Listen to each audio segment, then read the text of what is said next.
Opie and Anthony on satellite radio. Host Anthony Cumia and Greg Opie. Controversial team. Opie and Anthony apologizing for yet another raunchy comment profanity-laced rap. Is this the last straw for the raunchy radio duo?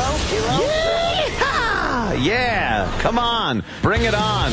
You know what? I think this is hilarious. A whole big bunch of fun. The greatest show on satellite radio today. This show is like the box of chocolates that Forrest's mother was talking about. You're a no-good son of a bitch. Fuck you, motherfucker. We're so much fucking better than you. Absolute lunacy. If you're giving me the hook, fine, whatever. Well, what's going I do on? what I'm told. I don't. Completely out of control. It doesn't get better than this. Come on, it's shocking. But enough of this palaver. Let's get the show on the road. Yeah, we're live, fuckers. Have a look at that, huh? Back from our vacation. You heard that too? What? Hello. How is everybody? Good. I hope. Now that did they tweak everything while we were gone? I don't know. Everything sounds completely different. Does it? And I got a headphone jack that's crackling. Really? Yeah. That sounds all right. I think that's all right now. Going good? Yeah, that's... It completely sounds different. Whatever. Back from vacation. Yes. Yes. And I was listening to Jimmy and Sam talk about Lady Gaga. Lady Gaga. And you weren't happy about it either, Anthony. Well, a little early to get so gay. You know, I don't mind sucking each other's cocks, but talking about Lady Gaga at this hour. I happened to see her July the 5th. Yes, huh? At the Borgata. Not the Borgata, the Atlantic City Boardwalk. I knew Sam was seeing her at the Garden. Oh. And she was fucking tremendous. Yeah? Her was. clit you're talking about, right? I saw it from where I was sitting. I was probably about 500 feet. Kenny, how far away from her? You had really good seats, Jim. We were about maybe 40 yards. Was her Center clit like a stage. 3D movie where it just came out into the crowd? I actually had to duck back like it was Friday the 13th Part 3 when they only had a couple of the 3D features. Yes. The machete. The machete and the thrown fucking spear. She was tremendous. Until Kenny almost started a fight in our section. But Oh, no. Why? Because he's Kenny. we were in the comp section, which were amazing seats. Sure. It's a weird thing in AC. It's like the comps get the best seats, and they're also the ones who don't belong at the shows that they're at. If they show it all. If they show it all. The Casino's got to figure that shit out, man. We weren't in the casino, but every casino now probably had comps for this show. Okay, right. So we were dead center stage, but one riser up. So we're far back, but it's just the way the venue is set up, dead center. And a bunch of open seats. And, you know, younger kids are coming in front of us, which is anybody other than us was younger than us, standing up and cheering. And it was a little annoying because we were in our seats. But I was watching this little fat Asian girl dance, and I wanted to choke her. I'm like, you little fat pig. She was just trying to enjoy the Lady Gaga. I know. And I realized... You understand where you were? Exactly. All right. So I'm watching her. I'm getting annoyed. My chick's with me. Kenny's with me. Sit down. I didn't say sit down, but I was like, you fucking...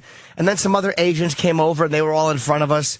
And I was like, God, it's kind of annoying that they're standing. And Kenny just leans up to them, and he goes, are you going to stand the whole show, or are you going to sit down? Oh, no. You got to know where you are. Oh, no. So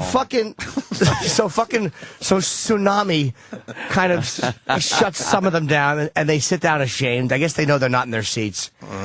So other people come over, and they're doing the same thing. They're all rowdy and this and that. And there's one point where these white girls were in front of us, and Lady Gaga's on stage, and she goes, this is an hour after this incident, and she goes, you know what I hate? And Kenny goes, people who won't sit down. and he's addressing the people in front of us, who are not even the Asian people from before. And then the people behind us, older people, a big fat guy and his fucking 50-year-old wife, goes, yeah, they're in front of us. And so the people behind us and the girls in front of us start getting into a yelling match. And now there's a real tense, a real situation, fucking situation between these people. So The girls behind us, there was 50. How old was the woman behind us who actually?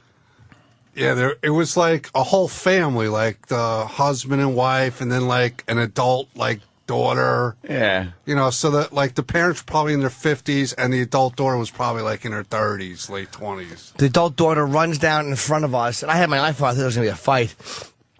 But then she gets into a yelling match with the girls, and then the fucking father keeps going to get venue security.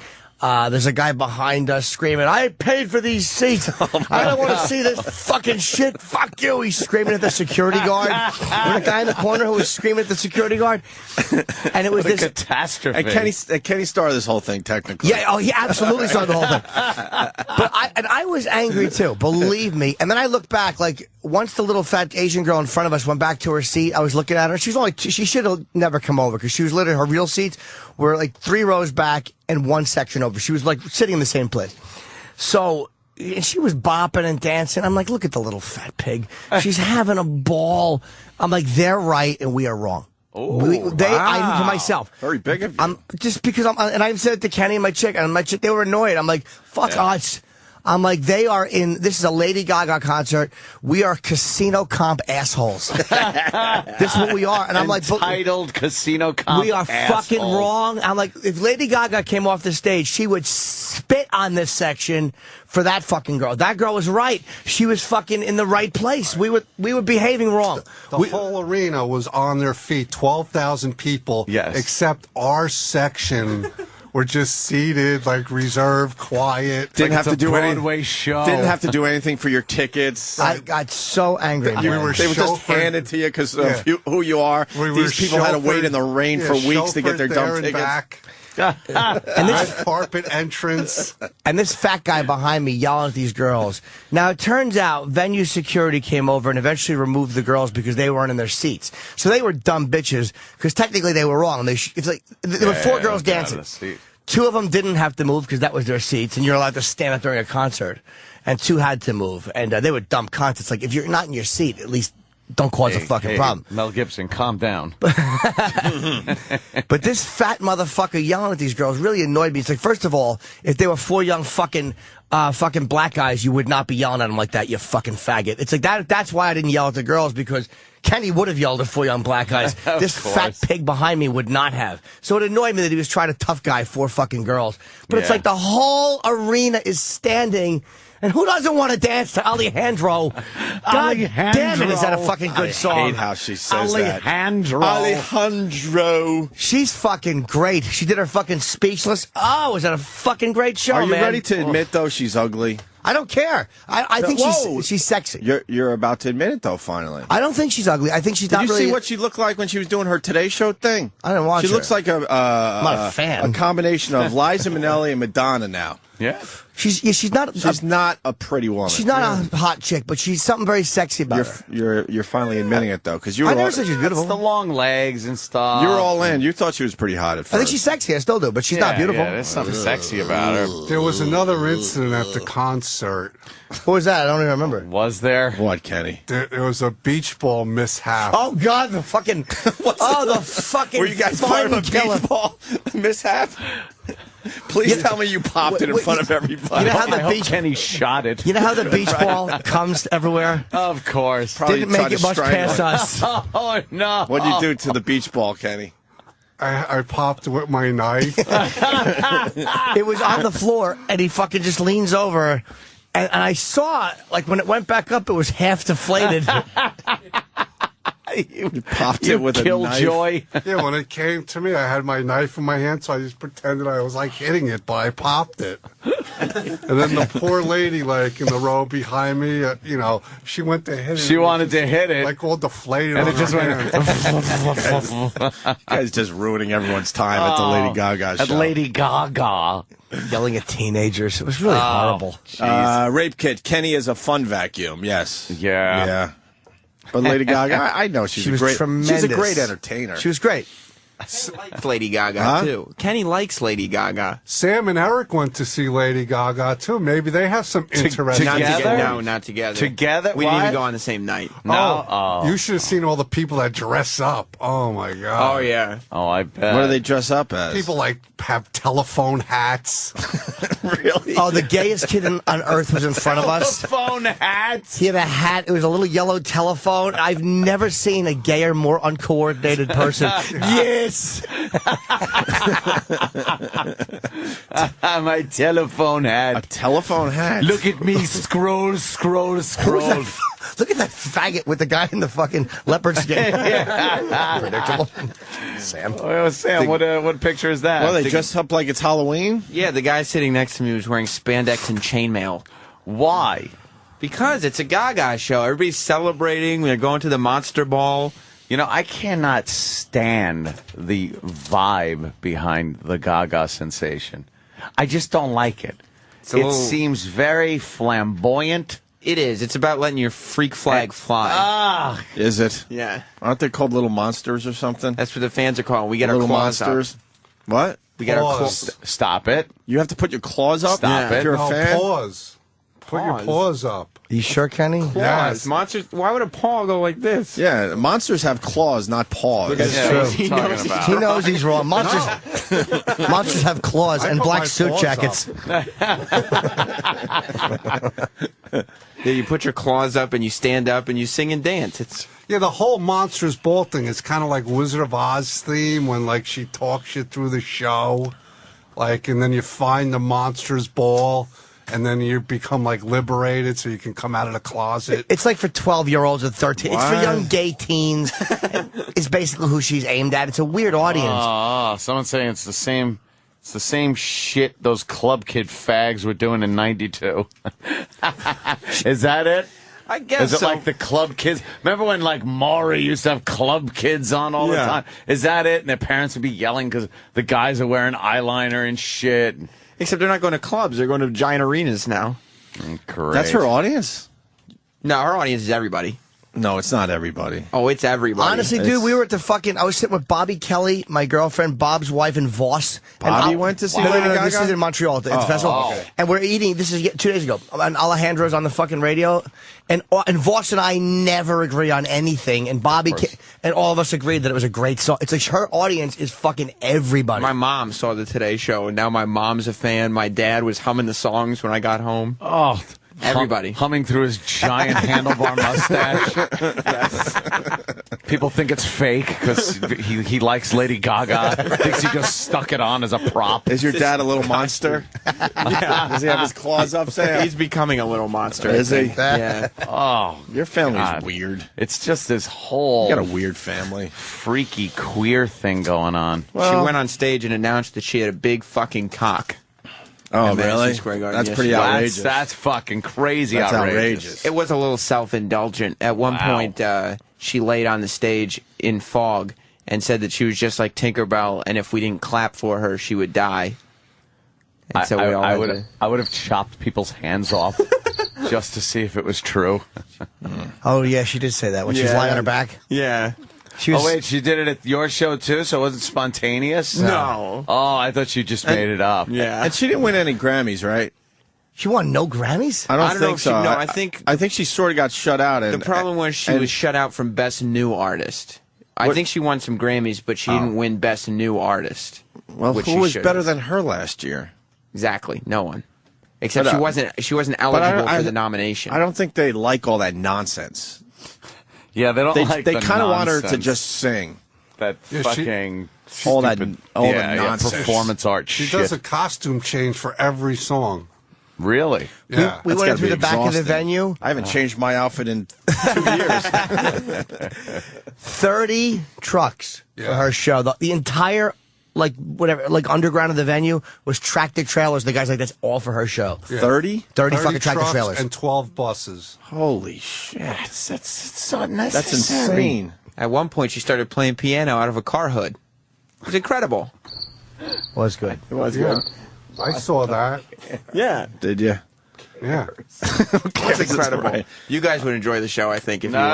I think you would, See, Anthony. I didn't envision our first day back talking about Lady Gaga. Lady Gaga. With all the stuff that happened over break. I bought a special edition Madison Square Gaga T-shirt. No, stop it. There is no fucking Why would you buy a way. Lady Gaga T-shirt? For $40? There's no way Yeah. you could wear it anywhere. I could wear that shirt. Where? Anywhere. I'll wear it. Why aren't you wearing it now? today? Yeah. Come I'll wear it on. tomorrow. I'm so proud of it. I'll wear it tomorrow. Madison Square Gaga? Yeah. I would love to have had that. It says Madison Square Gaga. Special edition for the show that I went to. Kenny, For you the know you're three going to have to shows. get Jimmy one now. my. Yeah, exactly. Lady Gaga.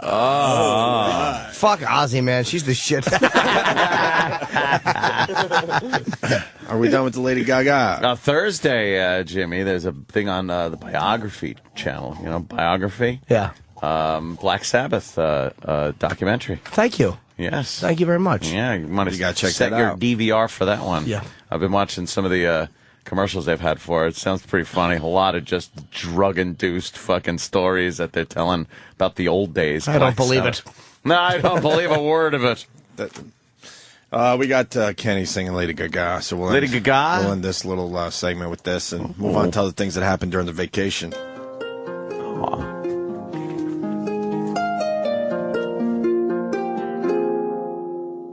Hello, baby, you called, I can't hear a thing. I got no service in the club, you see. What did you say? Oh, you're breaking up on me. Sorry, I can't hear you, I'm kinda busy. Kinda busy. Kinda busy. Sorry, can't hear you, I'm kinda busy. Just a second, it's my favorite song they're gonna play.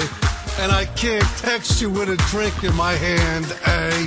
You should have made some plans with me, you know that I was free. And now you won't stop calling me, I'm kinda busy. Stop calling, I don't wanna think anymore. I left my head and my heart on the dance floor. Stop calling, I don't wanna talk anymore. I left my head and my heart on the dance floor. Stop telephoning me. I'm busy. Stop telephoning me. All you want, there's no one home, and you're not gonna reach my telephone. 'Cause I'm out at the club, I'm sipping that club, and you're not gonna reach me on my telephone. My telephone, my telephone. 'Cause I'm out at the club, and I'm sipping that club, and you're not gonna reach my telephone. We're sorry. The number you have reached is not included. You know, Jose Feliciano, you got no complaints.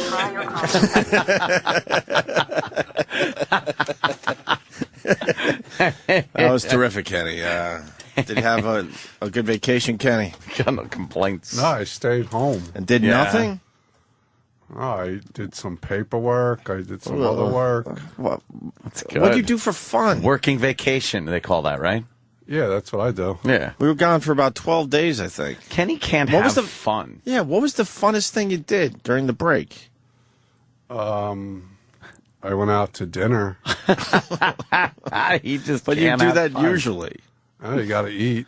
What do you have? A grilled chicken?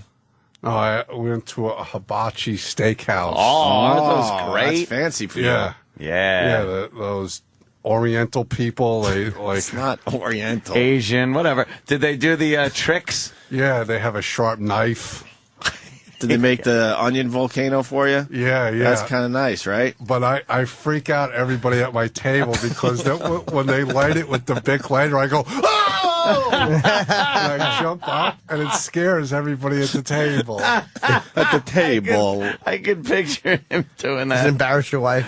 Yeah. Of course. And what do you do when he does like a trick like pops the shrimp tail into his hat and stuff? Do you clap? I know. And then they try to shoot a piece into your mouth. Yeah. Did you catch it? No, I don't. I didn't move. You want to play along? Yeah. Kenny's just not fun. Rape Kit's calling you Kenny Hanna. Kenny Hanna. Kenny Hanna. Yes. Jesus Christ. All right, well, that's exciting. Yeah. All right. Thank you, Kenny. Yeah, I'm sure everybody had just a great time. It was just nice not to have to get up so goddamn early. It was weird to hear that alarm this morning, huh? What the fuck is that about? Alarm. My alarm. Hello, Anthony, wake up. I got the new Kenny alarm. Oh, he's your new alarm clock? I got the new Kenny alarm system, which should keep me here on time. I smell bit. Oh, God. The Kenny alarm. Kenny alarm. That'll wake you up, though. Wake up, Anthony. I'm Yeah, like, oh, God, why? How do you wake up? Slip my wrists. How do you wake up Anthony? Because I'm privy to the Jim Norton wake-up call every morning because it happens in the car. Oh, so far, Anthony's been very perky in the morning. But what's your thing? Like, what do you say to Jimmy every morning? It's exact, too, and it has to be at 5:30 every morning. Yeah, but today I was negligent with James. Well, first day back from vacation, we all understand. Yeah. But what do you usually say? I go, hello, James, 5:30. And what's Anthony's? Do you mix it up a little bit? No, I think Anthony gets up like 5 minutes before. Yeah, I set my alarm really? So then there's before the Kenny call. Then there's an awkward little small talk thing then. Yeah, I'm like, hi, Kenny. Good morning. Yeah. I go, you ready for work? And I go, oh, yeah, I'm up as a pup. Ready to go. Oh, yeah, ready to go. And then he hangs up and I fall back to sleep. Yeah. Yeah. It just was not fun, though, having to get up. You get that 2 days of vacation left, and all you're thinking is, it's only a couple of days left. It sucks. Yeah, I had a really good vacation, but you're kind of right. Then the last 2 days, you already feel like you're back in work mode. You're like, I got to start getting myself into that. I mean, I still had a weekend left, and I did nothing because I felt like, vacation's over. Vacation's over, gotta go to work. So I just sat around and did nothing for the last 2 days. Yeah. I could have got some stuff done. Oh, you were busy. I sure was. I saw your videos. Traveling the globe. No, or at least New York. Yeah, I went up to Soda's Point. It's a great spot, and it would be an amazing spot if summer didn't last like 3 weeks. That's it, huh? That's all they got up there. That's the only reason why it's not the most amazing place on earth, because you got Lake Ontario right there, so you could get your boat right out onto the lake in seconds and do all that shit. And then they got a bay also, and then they got restaurants on the bay. And everyone's on the bay doing tubing and water skiing and jet skiing. And I go to Wheeze. It's Wheeze's place. I'm like, what the fuck? He's like, well, it's because summer only lasts 4 or 5 weeks up here. That's why this isn't a gold mine. That is goddamn ridiculous. You got a beautiful boating community that you can only use a month and a half a year. You get an icebreaker up there. Yeah. Ugh. But we got to watch old school fireworks. Old school fireworks. Anthony remembers. We all remember in this room when the neighborhoods would just like try to outdo each other. Oh, yeah. Not even the neighborhoods. Like each house would try to outdo each other. Yeah. Remember they would just put barriers up at the end of the street and say, don't go down this street tonight. Yeah, not those safe and sane fireworks either. The ones that you light a little fountain or something. I mean, fireworks are cool if you're lighting them. If you're just watching fireworks, who gives a shit? You gotta be lighting them. Unless you're really close, which I was fortunate enough to be. Where one of the guys we were with got injured. It was just the whole thing. Very injured. It's gotta happen during 4th of July. Some guy out on Long Island. Wow. He really went all in. Did you see the picture? I didn't see the picture. Oh, someone sent me a picture of this poor son of a bitch. Was it in the paper or? No. This was really? somebody that knew, yeah. Ah. And texted me a picture. What happened? He blew off his arm? His arm, but they said arm. It's more than an arm? It was from his neck to his side was gone. Just fucking gone. Just blasted that whole thing off him. It looked like steak, like cooked steak. How did that happen? He, big mortar shell was in a pipe, lights it. Mm-hmm. It doesn't go off. Mm-hmm. And it happens all the time. Usually it kills the guy because they pop their face over the top of it. This guy was kind of coming in from the side, and as his shoulder got over the mortar, boom, it went off and just blew his arm right off. Wow. And the picture is pretty brutal. Oh, yeah. He's laying in the ambulance, and he's got the oxygen on. Right. And you just see his arm is gone. They don't even have anything on it. It's not bleeding or anything. Why doesn't it bleed anymore? I think it was so burnt and crispy. Oh, right. Just a mess. Yeah, it was really rank. Well, I guess that's why they try to keep the fireworks safe for everyone. But you know what? I say we go back to old school fireworks, and we lose a few every year. Yeah. It would be worth it. You got to. The one I was at the year before, a guy blew off his. Well, it's nothing compared to what you're talking about, but blew off his thumb or something. He lost a thumb. Charlie. And this year we were 40 or 50 feet away as they're blowing off these mortars, and it was raining. All the crap after, it does the beautifulness above you, and then all the shit falls on top of you. That's how close we were. And when the guy right in front of me, bald guy, got hit in the head, nice gash in his head from one of the mortars. That was falling from the sky. The video was cool of the stuff falling on top of you. It actually looked like it was right over our heads. Yeah, that would kind of make me uncomfortable. Yeah, well, I asked somebody, is this safe? They're like, yeah, we do this every year. And then told me that last year one guy lost his thumb, and this year the guy in front of me got a nice gash in his fucking head. That's good. And at one point they started shooting sideways toward us, but nothing to report really. But instead of going straight up, now is more toward us. Mm-hmm. But that's the way to go with fireworks. Oh yeah, I don't really spend much 4th of July. I don't think I. Let me see if I could remember out of my alcoholic fog what I did on the 4th. Was there a lot of alcohol in the last 12 days? Oh, Jesus Christ. The keg guy was like... Enough already? He came down and actually Ange called for a keg, and they're like, oh, it's a private house. They're like, we don't usually do the same day delivery to private. And she goes, and then she gave the address, and the guy goes, oh, okay, I know you. I'll be right over. Yeah, and he was. He came over. Wait, you had a same-day delivery on a keg? Oh, on a few kegs. Holy shit. That's pretty impressive. Had a big 40th birthday there for Keith the Cop. And, wow. Just Sodom and Gomorrah. Oh, my God. That was Sunday? That was Sunday. And, I can't. I don't know what to say about it. It degenerated into just clothing optional, pool, fucking drinking. Just a bunch of cops and you? Yeah, it was great. I see Jill Nicolini made an appearance at the big party Sunday. Actually, yes. Jill showed up. Looking at a picture of you and her over the fire pit. And that of course, would be the fire pit where she burned the clothes of the other girl. The infamous fire pit. And then there's, a few other pictures that popped up. Oh, wow. She was very nice, hung out, very cordial. Was nice. She didn't want to rip your head off? Nah, we talked, It's like, what are you going to do? 2 years ago. Did you bury the hatchet? In my head. Did you kind of, talk it over a little bit? And then we got, the most awkward picture ever taken, which is, that's that one there. There we go. See, unfortunately, Facebook doesn't allow for nudity in their pictures. So the majority of pictures taken probably will never see the light of day. That was all I remember seeing was nude D-boy going up to the bar for a drink. Derek was very naked. Derek was very naked, and then there were just naked girls jumping from the jacuzzi into the pool, up on the little floaty things. It was just insanity.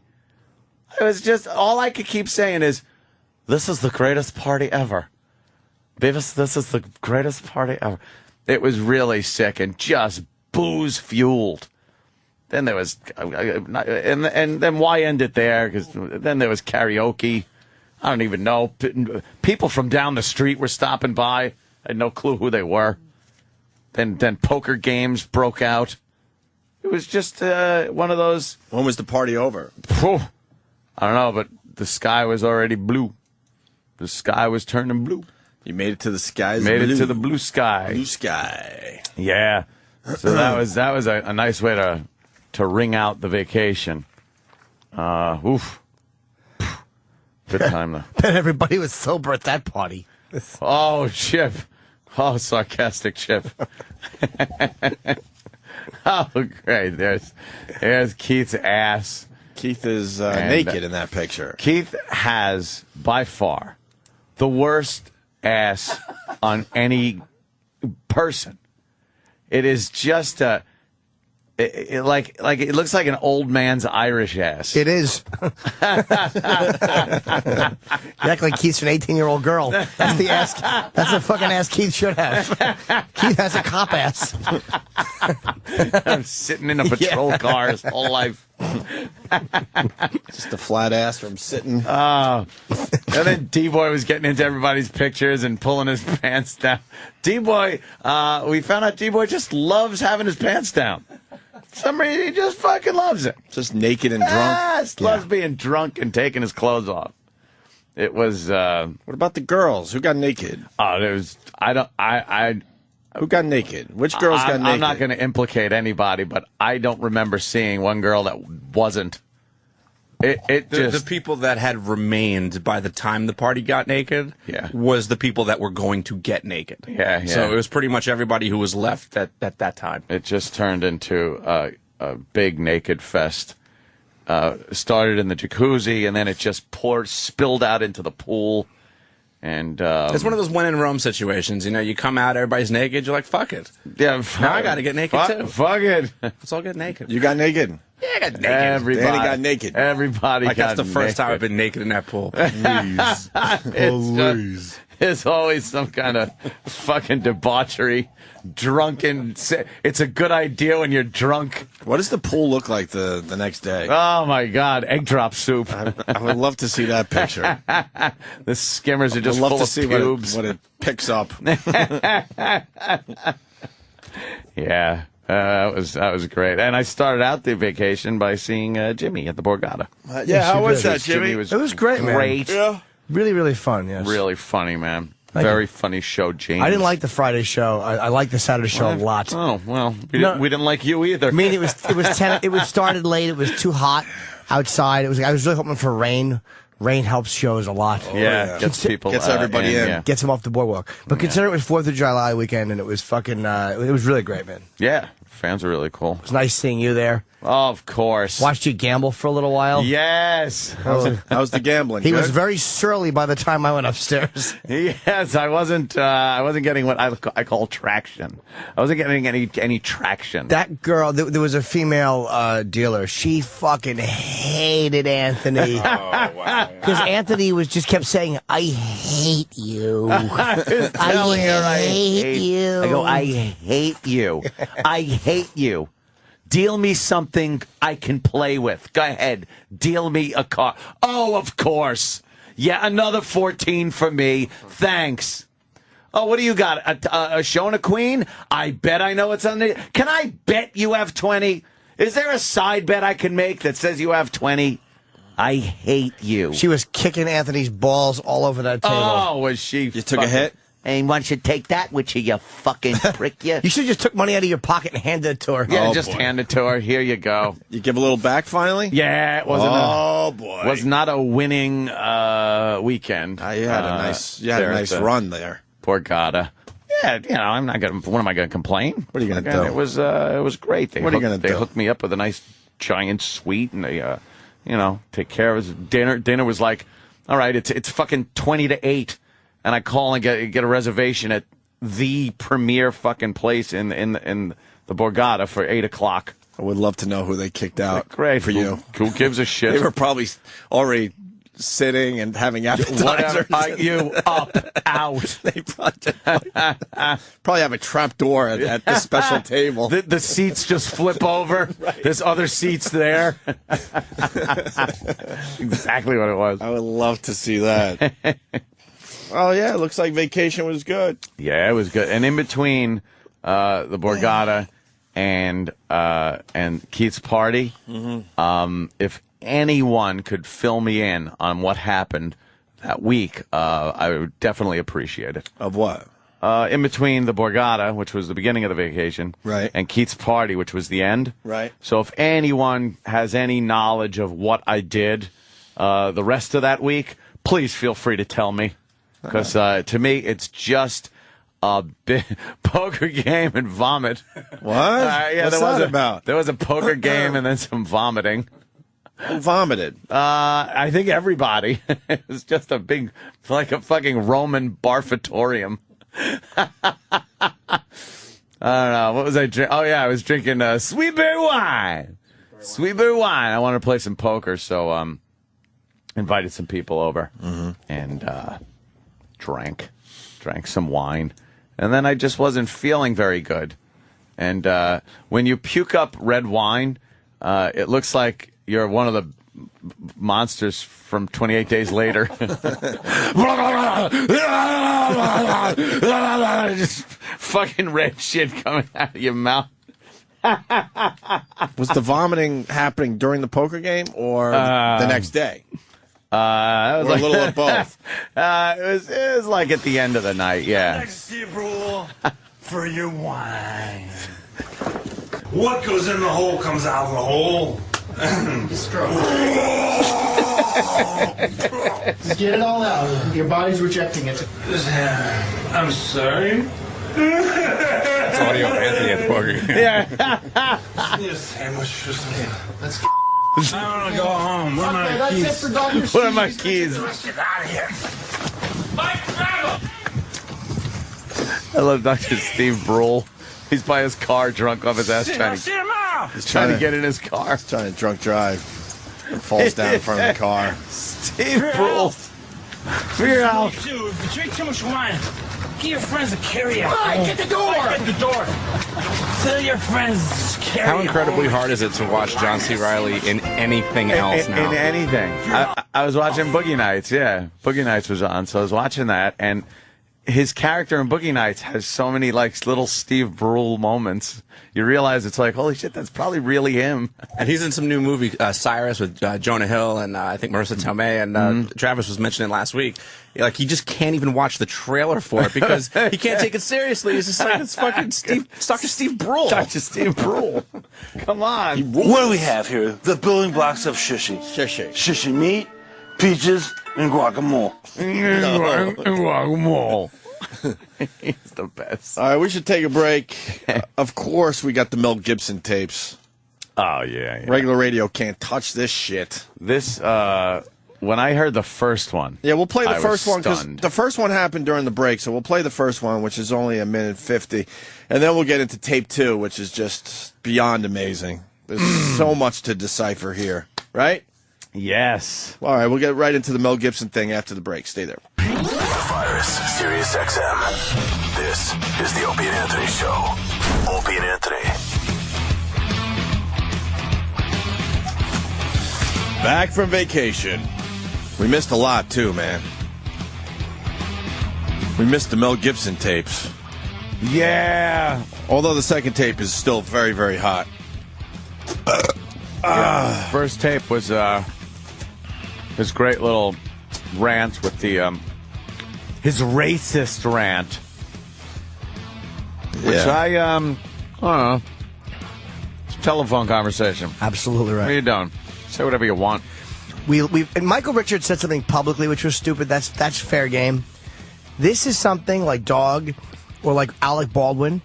Look, people fucking yell things on the phone. Yeah.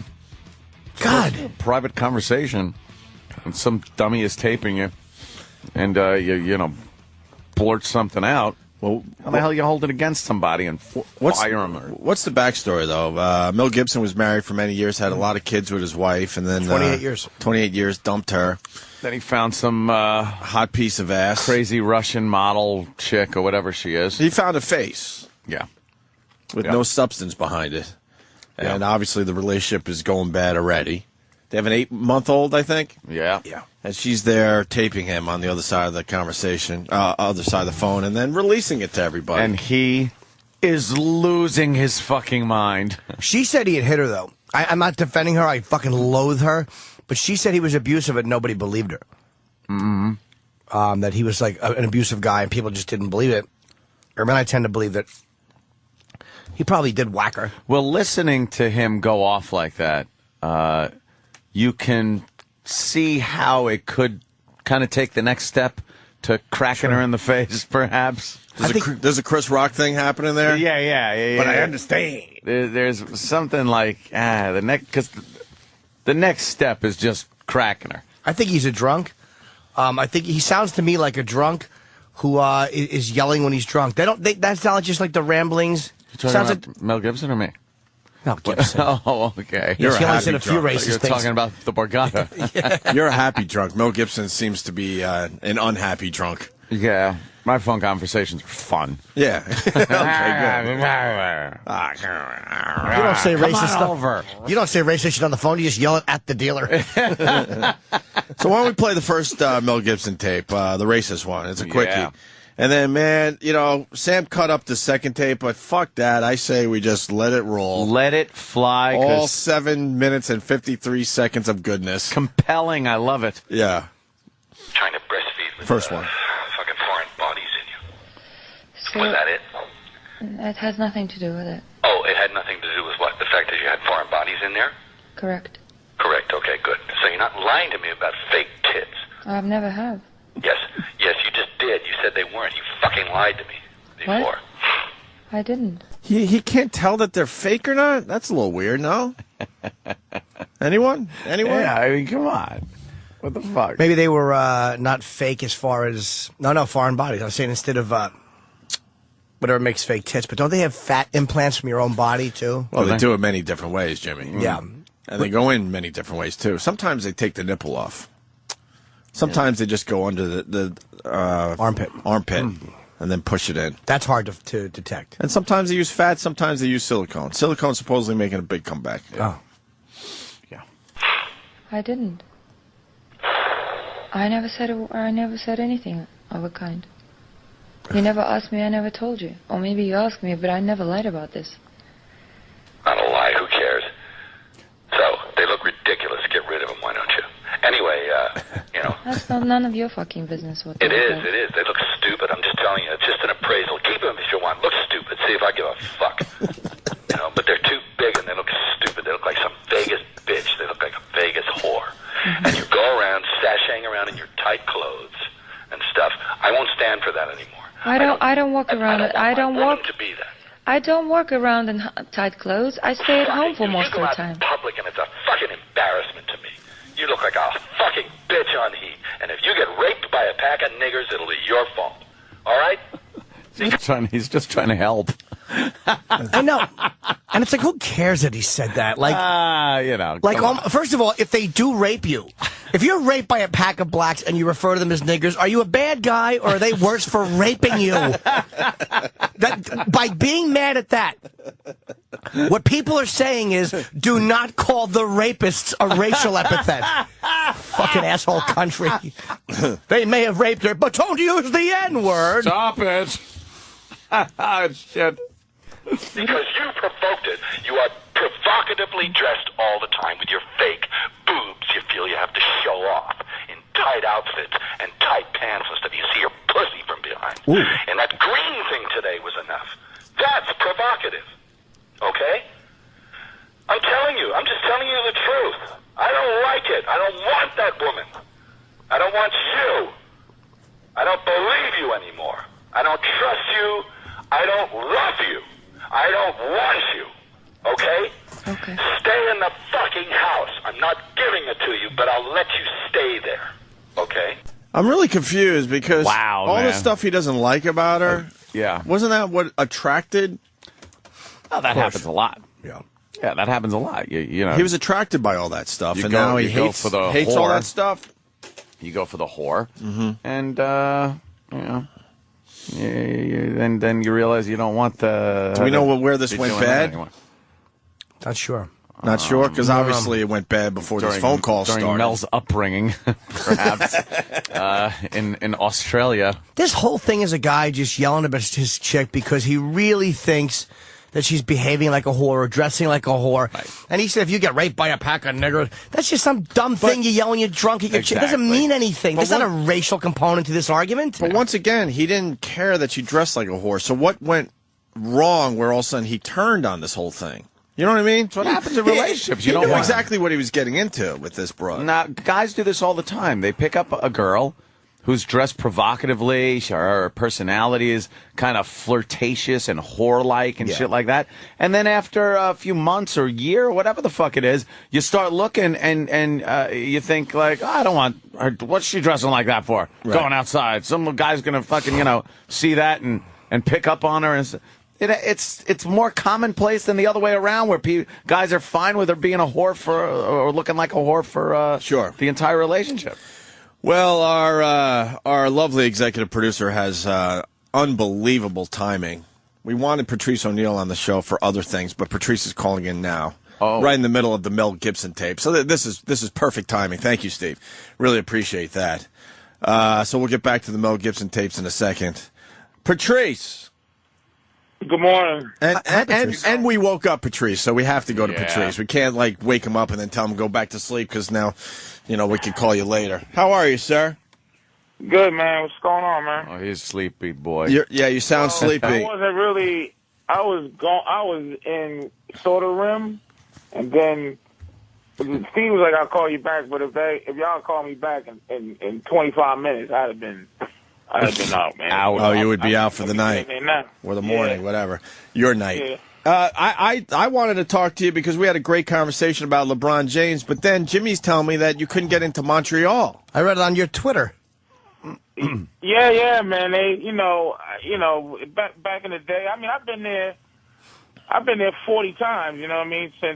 Since '95 or so. But I drove up. I usually drive up now because I don't like to fly. They don't have big planes, and so I don't get on any little planes. So I drive there now, and they always give me problems or whatever just because it's I don't know what they see. But, they let me in, so I went up there this time. Patrice, you look really scary. Well, look, First impression, you look very scary, and then we realize you're just a lovable fucking... He's not lovable. He's lovable. I love Patrice. He's lovable. When you get to know him, he's lovable. Huh? I wouldn't say I was lovable. I would say that I'm not. Look at, you guys, Jimmy looks like a Nazi, and you look like, Dan Gilbert, from the Cleveland, and Anthony doesn't look like what he is, but he is what he is. But, you know me, you get to know me. I mean, I'm whatever. But the girl, one thing you don't do when you go to Canada, you don't try to be charming. I've learned that you take it the way somebody wants to give it. So, they look at you, they look at your paperwork. There was 2 phases. One was like the toll booth thing that you go through. They could stop you there, but he let me through because I had all the work permits. And when you get the work permits, they do checks on the work permits. So you can't even get a work permit unless they do a check. So if somebody does a check, give you work permit. I've been there a million times. They send me to the immigration, to do whatever they got to do because of the work permit. Right. So if I didn't have a work permit, I probably wouldn't have to go deal with that. But I go into immigration, and I go up to the Swiss Miss Instant Cocoa girl with 2 braids and glasses.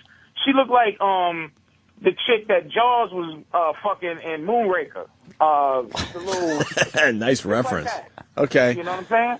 Right. So I go up. She's like, what do you here for? And I'm like, I'm going to do the comedy thing. And just for laughs, she's like, what do you? I go, yeah, here's my thing. And so she's back there. I'm thinking she's gonna come back, ask me a couple of questions, but it started going into about a good half hour. Now I had driven. It had been 6 hours at that point. I had driven up there. So I got there about 8:30. This was Saturday. And I saw her pull down 2 big-ass books, look like Bibles and shit. I was like, God damn, what's going on? Sitting there another half hour. Finally, wow. She's like, me stay there. I need your registration for your. I said, shit. They never asked for shit like this. They starting to do shit they ain't never asked before. So I'm like, oh, shit. So I'm keeping my head because I always thinking to myself, I'll go back home. There's nothing more comfortable than my house. Fuck Canada, but I'm thinking, shit, I gotta go up there. I got a show. So I'm like, fuck. All right. So I give her my registration, and I'm like, miss, what's going on? Sit back down, please. I said, oh, this ain't good. So another half hour, I come back. She calls me in through another door, past the door that you come in. It was a special door in my eyes. Oh, shit. Yeah, so Another one who's a black-haired version of her, just young, good-looking chicks. She says, "What's your social security number?" I go, I don't know it.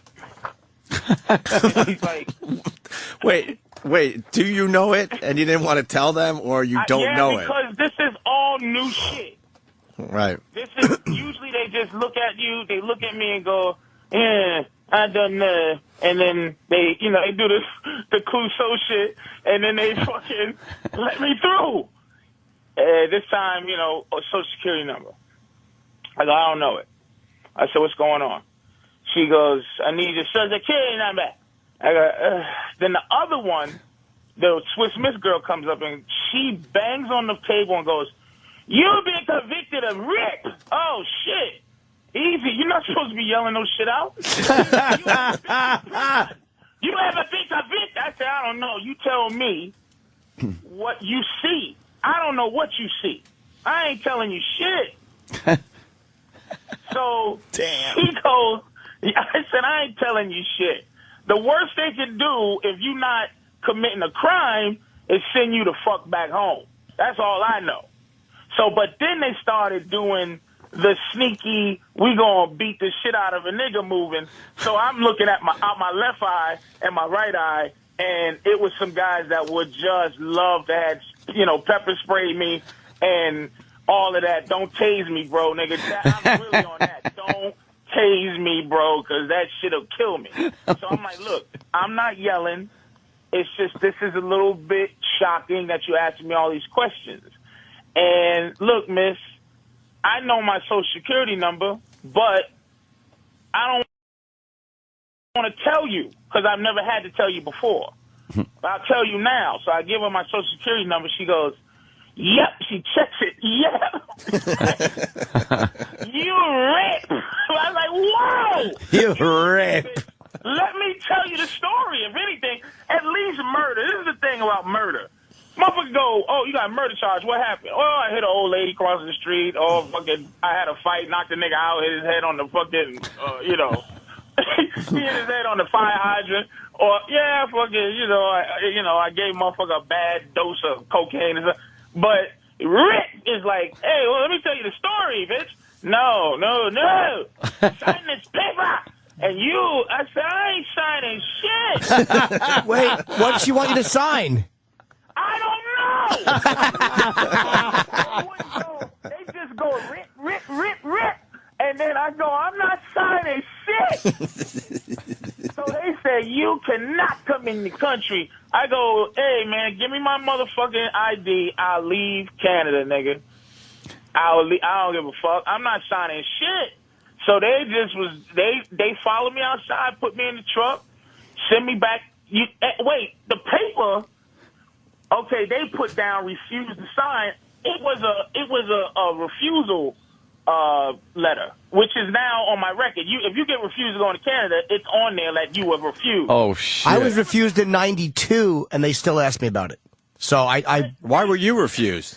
A different set of circumstances. I'll go into it. Much less strenuous circumstances than Patrice had to deal with. Something dumb. Yeah. And the Patrice story he told on this show a while ago. I mean, it wasn't rape. Simple as that. No. We don't have to get into it for the next hour. There's no, we joke about the shit, the rape. It's just like rape. Put that shit. But when there's enough motherfuckers, especially when white boys get into that situation, the Scottsboro boys, but when the Duke lacrosse boys get into that, and then you get the Tawana Brawley shit, the more that shit happens, the better, the less like a rip-it side look, Look, man, it's like you 17, you fuck a 15-year-old, you committed a crime, you know what I mean? So back then, before the internet and scary things, it's like, it's like that's no big deal. But now, I'm 300 pounds and with gray beard hair. I'm looking in there. I'm probably looking at her, and I'm an asshole. I never was like, please let me into Canada. I am like, fuck that, man. I'm not signing shit. But then America has to treat you like shit. What, Patrice, what was this? What did they actually want you to sign? You're not sure what it was? It was a I had to agree that I was a rapist. Ripist. I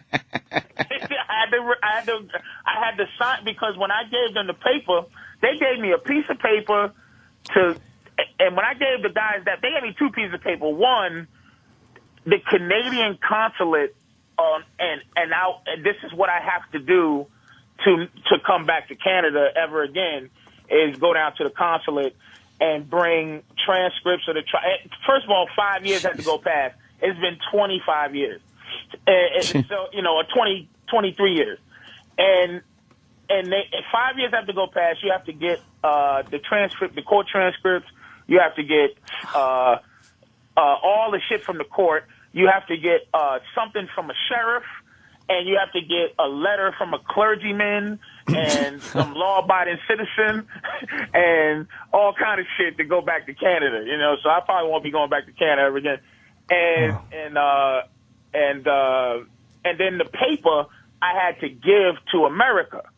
And then when I gave that paper to America, they said, "Why did you get refused?" So it was some kind of refusal paper that I had to agree with. But I'm like, they can't do shit, because I wasn't committing no crime. All they could do is tell you and scream.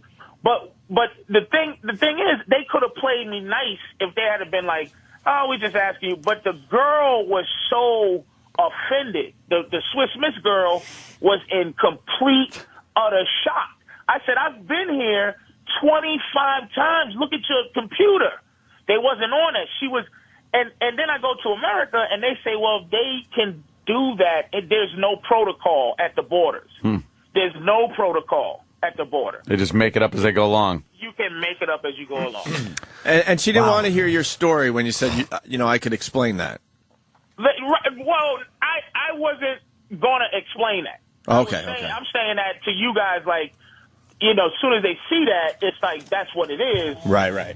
There's no explaining. I don't even say that I know what that is. They asked me, "You live in Massachusetts? You live, have you ever been to?" I said, "You tell me." You tell me. I'm looking at you. You got it right in front of you. You tell me. Right. I don't know what you think I did. And she said, "Rat."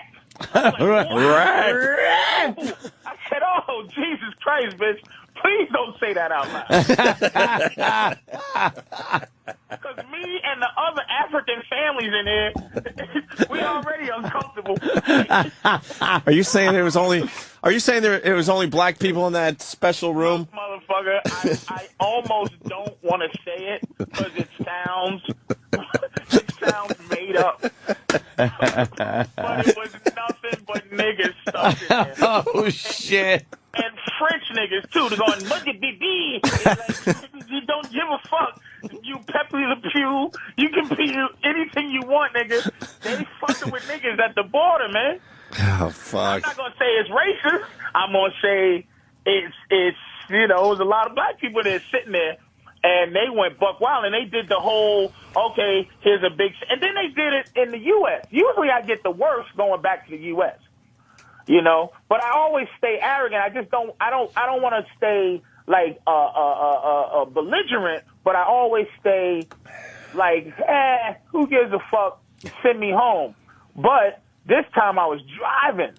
So like I said on the Twitter, I found out that I can drive 12 hours straight. I need to.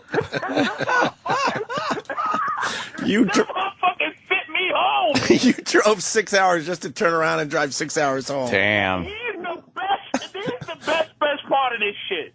I'm having a nervous breakdown. Like, why is life, doing this to this month? Mm-hmm. Life is just being hardcore. So I'm like trying to keep my head up.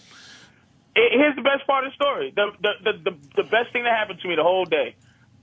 For years, I've been going to McDonald's and saying, I want a quarter pounder with cheese, no onions, heavy pickle. If they put 3 pickles on it regularly, they'll put 5 on it when I say heavy. I'm like, I never get it the way I want. I go to this dumb border fucking McDonald's, like about a mile up, sad and angry and getting ready to kill myself with a cheeseburger because it's just like, oh, boy. This dumb bitch made me the best.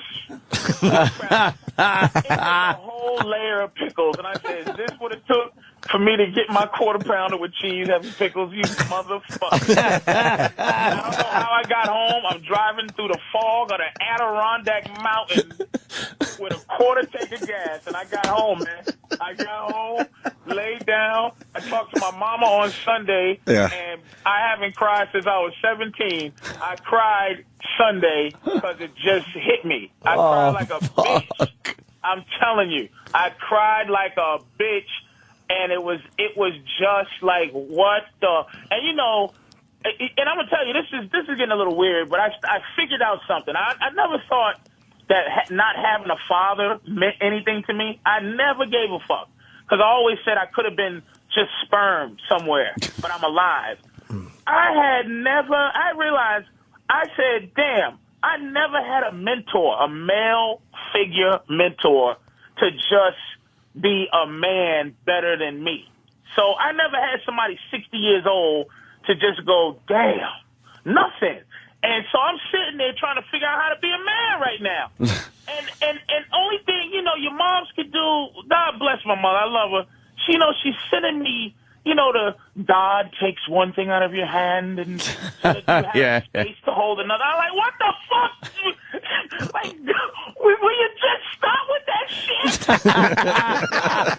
I don't need a proverb right now. To go, nigga, it's all right, man. Stop being a bitch. Let's do this. You know, fuck it. Fuck Canada. You know, so I had to get through it on Sunday morning because I didn't get home till like 5 in the morning on Saturday. You know what? That's why you were crying, Patrice. You were exhausted from driving 12 hours. I hope that was it because I haven't. You were weak since my dog died, and when I was 17 years old. I was just like, what the fuck? I started thinking of all kind of shit. I was hallucinating. Oh man! And I just lost it. But it wasn't about Canada. It was about why am I dealing with this horse shit? Like, I should have just been able to stick gum on that Canadian border window and just fuck Canada. Right. But it was just a pain in the ass. Now, I was supposed to be there Saturday. Now, you know, in Montreal, nigga, holy shit, you know, it's, you know, people that don't know the story, it's all being whatever formulated or whatever the fuck they trying to do. Did she send you? Trying to get me over there somehow, but I don't know what's going on. Did she send you things like, and Lord, that's when there was only one. Why was there only one set of footprints? Because you weren't allowed to cross the border, motherfucker. That's why. Yes. I don't think Jesus could carry Patrice. That's what mothers can do. That's what mothers can do. And then my male friends, you know, we don't have the ability, you know, you going through that, you like, oh, man. And then you switch it to yourself like, you know, oh, man, I remember, like, if you went through that, I'll be like, man, I remember when I was at the border. Like, all I can do is relate to myself. I can't, you know, you just want to have somebody go, fuck that, and you go, yeah, fuck that, thank you. But it was like, it was just, you know, it was one of them moments, but I got through it because that's what you have to do. So it was like that situation is just haunting. But it's like it would be cooler if I had murder, even robbery. What did you rob? Oh, a bank. Whoa! It's like when you see a rip. That's what made it so much more embarrassing. She mispronounced the word. It was rip. R.I.P. She pronounced it, but the way she pronounced it had the energy. It's just whoever invented the word was goddamn smart. It's a fucking word that you go, don't say that. She said, you're a murderer. I would look around like, you motherfucking right. This motherfucker, now fuck with me. But Rip goes right through you. If a Mongolian was like, rup, you'd be like, oh, Jesus, fuck. Don't say that shit. There wasn't a pack of you at the time, was there, Patrice? A pack of no. Just trying to get back to the Mel Gibson thing. Good old Mel Gibson. Yeah, no. It wasn't a pack. It wasn't a pack. Mel Gibson made me laugh like a mother. I'm telling you, even getting raped by a pack of niggas was worth listening to that cocksucker. That dirty bitch out about her fake tits. It just made me laugh. And I go, you know what? I'll even let this motherfucker say raped by a pack of niggas. Because you know something? I almost, in a forgiving way, I almost can say to myself, this motherfucker, it was it wasn't racist. It was just in context of cursing this bitch out. Yep. And he said, you gonna get raped by a pack of niggas, you dumb whore. In the white world. Black dudes, like he would have said it if there was black dudes in the room, like, and go, guys, I don't mean you. Just, she's such a whore.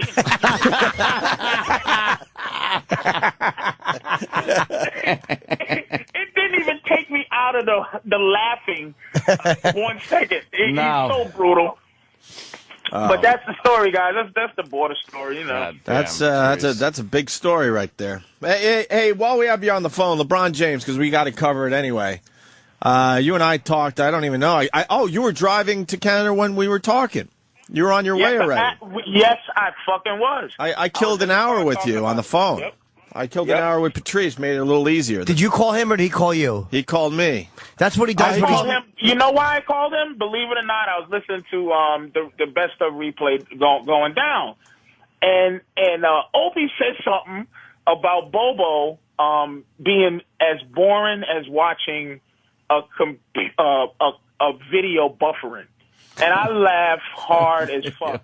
I said, I got to call this fucker and just say video buffering. That made me laugh. Yeah, it so really did. He called me about that, but then we talked about LeBron for about an hour, and Patrice's take on LeBron is the best take. It's the best take. Look, LeBron, if you're a basketball fan, you don't have to be. There's too many levels. I'll go, the first level is your own personal investment. My own personal investment of disappointment for LeBron, and then this is as far as it goes, and then the rest is just little different things back and forth. There's like a million of them. I've been a basketball fan my whole life. Michael Jordan and Larry Bird and fucking Magic Johnson, they would have never said, I'm not going to ever win a championship unless I join forces with each other. They hated each other. Yep. Fuck you, Larry Bird, and fuck you, Magic Johnson, and fuck you. It was Larry Bird got 3 rings. Larry Bird got 3 rings. Magic Johnson got 5. Jordan got 6. Dr. J got 1. And all of those rings have the same value because they got them during the time when they all hated each other and they were trying to win. They hated each other. So if you could have squeezed one out during that time, you're still an all-time great. LeBron did the 7-year plan, and what disappoints me is LeBron, people were saying this guy may challenge Michael Jordan. He didn't want to be Michael Jordan. What shocked me is that LeBron wants to be Scottie Pippen. That's the headline right there. Doesn't want to be the greatest of all time. Just wants to be, second best on a team. He fucking wants to be second banana and win rings. And that fucking shocked me. That shocked. Do you think that's just that he really wants that, or is it like one of those things where you subtly sabotage success because you're scared of not achieving? It's almost like, hey, if I don't say I want to, that's he's just afraid. Patrice is saying that. Patrice is saying that LeBron James is really a scared guy. Okay. Oh, I just repeated what you said, and actually it was mine. All right, sorry. Well, no, I don't. He's horrified. Look, man, he came out. He's a physical specimen. He's godly. He's 6'8", runs like a reindeer, dribbles, shoot. He's as a basketball physical specimen to play basketball, dude. There's no one that's ever been greater. Just his physicality, he's the greatest player to ever play. But I didn't know. I always thought he had heart. This is why the Celtics thing. There's a street legend that one of his teammates slept with his mama, which made a whole lot of sense to me. I think he to be a guy, look, he wasn't scared of the Celtics. He used to score 35 points a game against the Celtics. No one on the Celtics they're full of old men. No one could make him scared. He gave up in such a strange, distant spiritual way that I believe that the story that's in the streets is that somebody's was messing with his mama. And that would be his teammate West was supposedly having sex with LeBron James. This is all conjecture and it's all fucking. Yeah, no one's really touching it. I mean, it's here and there. It's on some blog sites, but ESPN isn't covering it. That's for sure. No, because it's dangerous territory. But the streets believe it. Trust me. The street and people. You ask some black people from Cleveland call. The streets believe that because the way he left, first of all, as it's going on, because it's still big news, unbelievably. His little thing they did in Miami where it was him, Wade, and Bosh kind of dancing. LeBron dances better than that. If that makes sense. His spirit, he didn't want to leave Cleveland like that. There was something deeper than what we know. It was some kind of betrayal. That dumb owner, Dan Gilbert, he or whatever his name is, this fucker, if he had kept his mouth shut and had some sophistication, we would still be saying LeBron is an idiot and a coward. But now you go, wait a minute. This is the kind of guy that LeBron was working for? Wait, what'd the guy say, Patrice? Oh, Gilbert's been saying a lot of shit. A lot of great shit. Here's the shit he said when I thought he was emotional. Yeah. Wait a minute. The shit he said when I thought he was emotional was enough. And I go, okay, I'm going to let him get away because he's emotional. This motherfucker owns Big Heads. You know Big Head Company, right? No. It's the company that sells giant wall stickers, life-size giant wall stickers. Oh, okay. Of different players. Baseball, it's the exact replica you stick on your wall, you buy it for your kids, whatever. He 2 days later, he lowered the price Listen to this. of the LeBron James one from $99.99 to $17.41. $17.41 because that's Benedict Arnold's birthday. That's when Benedict. Holy shit! Oh yeah, he is pissed. He's a fucking asshole. This guy. He's pissed. Vindictive, dirty motherfucker. LeBron. Everybody's saying they're not mad at the old. I'm only mad because LeBron left the way he left. And look, Cleveland is in turmoil. LeBron James was responsible for a lot of Cleveland's economy, dude. Witness and Nike and his whole presence, for him to leave like that, it's something more than just I'm going to go play with fucking Dwayne. LeBron James is a beast. Well, Patrice, let me jump in. Left to go play with Wade. Let me jump in because you didn't really explain. During the Celtics playoff series, he had one of the worst games ever. Yeah, but and you were telling me on the phone that he was looking around the bench going, you know what? Oh my! All these guys knew that West was sleeping with my mama. When you're a young guy, if somebody fuck my mama, one of my friends right now, fuck my mom's, I'm at a place where I would go, two things would happen. I go, nigga, you hate me, but you look stupid, man, because you hate me and now I know it, and you gave my mother some ass. She's in her 60s.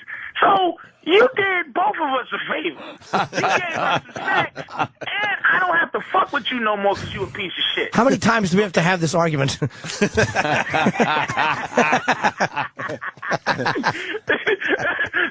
wait a minute, though. So, as a 25-year-old guy, first thing you do is if you find out somebody done mess with your moms, you go, who the fuck knew? Everybody start looking down, chewing on their nails, and looking around like, you motherfuckers knew that this nigga was fucking my mother. And you didn't say shit. And you told me he found out between Game 3 and Game 4. You're convinced of that. This is all the because you see, of the story. I believe It makes sense, Opie. Well, Game 3, he had a great game, right? I don't remember anymore. Game 3, he killed him. Destroyed him. And then Game 4. Game 3, boom. Game 4, yes. Game 4, he had one of the worst performances of his entire career. Yes. But then here's what a beast he is physically. I don't know about mentally, but physically. What's his name? Rajon Rondo of the Celtics had what they were calling one of the greatest triple-doubles of all time. 28 points, 13 rebounds, 16 assists, some shit like that. The game 6 that they lost in Boston, LeBron had 28 points, 12 rebounds, 10 assists. He had one of the greatest triple-double games of all time in a playoff. Right. And they still call him fucked up. He still is so good, he can still cover up, but he checked out mentally. He's not afraid of anybody on the court. He checked out mentally, and he said, fuck everybody. And don't forget another thing. He never says Cleveland, ever. He only says Akron. So he might not give a shit about Ohio. He only talks about where he's from. Right. He never goes, hey, I love Cleveland. When he has little things that he has to do, he goes back to Akron. Right. He don't go. He accepted his MVP trophy in Akron, at Akron High School. He bigs up where he went to high school, not Cleveland. He wears New York hats. He wears Dallas Cowboy hats. LeBron, the painful thing, he might not give a shit about Ohio. And let me tell you, man, it's just like when I meet a guy and he says, I married my high school sweetheart and I'm from like Portland, Oregon, I go, are you a fucking retard? You marrying a bitch that you used to eat potato puffs with, you fucking clown? Nigga, leave your state. You live about 4 states from California, you fucking nincompoop. So he's been fucking weird looking. Look, hot Cleveland girls have trouble competing with ugly Miami bitches. Hey, it is a good point. He's right. He's been photographed with the Yankees hat on, and I think you're onto something. That he never really cared about Cleveland and couldn't wait to get out of there. I think Cleveland though is just pissed off how he did it, making a big to do about it with that hour special on ESPN and telling him that way that he's leaving their fine city. Explain to me what he owed. Like, oh, he doesn't owe him shit. Trust me, I get that. What did he do that, because I can't be as mad as I'm trying to put myself in a Cleveland but what did he do that makes them so mad? If they're honest, well, there was no way he could have left and they'd been happy. Now, but I think it shows. Hold on, I think it shows a lack of class. I think he should have he should have been low key. A lot of guys are low key when they change teams, and just a low key thing. This was a big event on ESPN with stupid Jim Gray and his dumb 10 questions or whatever it was. It was a little bit hokey, but let's say if he said, "Hey Dan, I'm gonna actually try my hand in another situation," and then say a little small thing like, "Hey, Cleveland, thank you for everything you've done for." Cleveland people still be taking shits on his jersey. It was the same fury. Yeah, they burned his jersey. They had to hire a construction company to take down all the shit. all the LeBron shit. He had, look, when you fly into Cleveland, you see a LeBron picture. Yeah, you do. Yeah. From the air, you can see that fucking thing. Yeah, it's giant. You know what, though? Fuck Cleveland, and fuck him, and fuck Miami, and Dan Gilbert, and betrayal. Like this is a fucking military operation.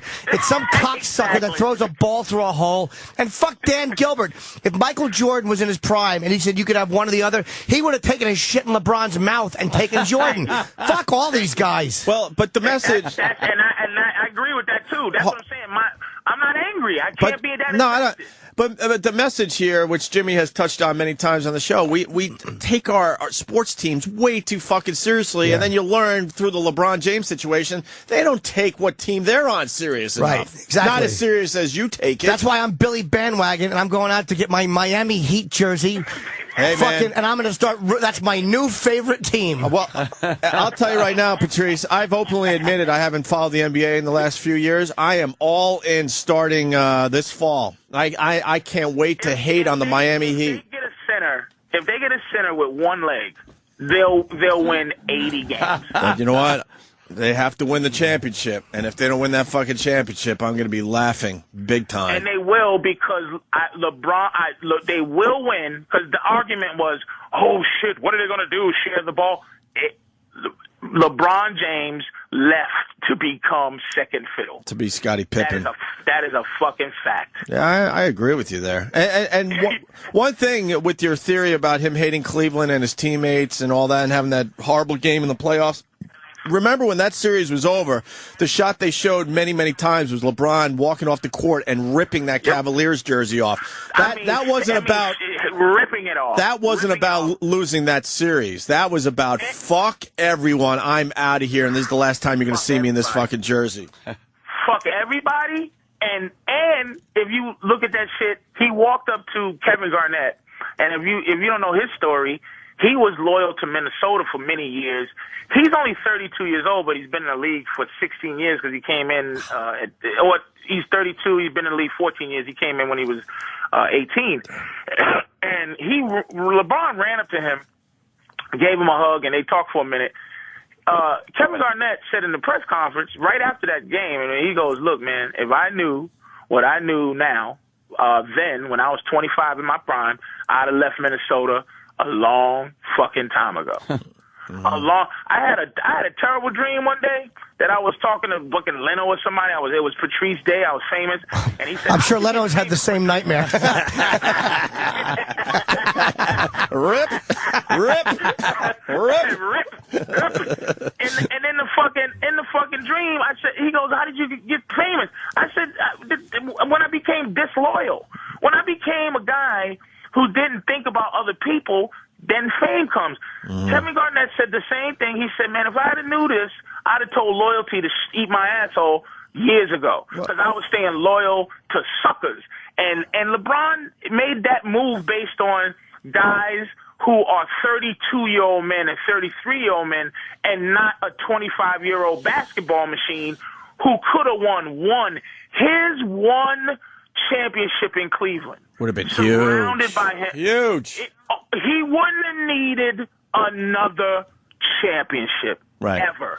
Well, he would have the key to the city for life. And you got to throw this into the equation. I think Cleveland went 61-21 last year, I believe. They were pretty close to 66 the year before. They were pretty close to winning a championship. Maybe in the offseason they get another player, and they would have been right there again. So it wasn't like he was leaving a team that sucked. He just not. He wants other guys to play. Listen, he got Dwayne Wade, who is he's arguably the third best player. Kobe's 1, LeBron's 1B, and fucking Dwayne Wade is 2 in terms of the best player in the league. He is a beast. I mean, a beast, and he likes to win. He beat Dallas by himself. And when they won that championship, man, because Shaq was breaking down at that time. All he needed was a half a Shaq, and he won a championship, man.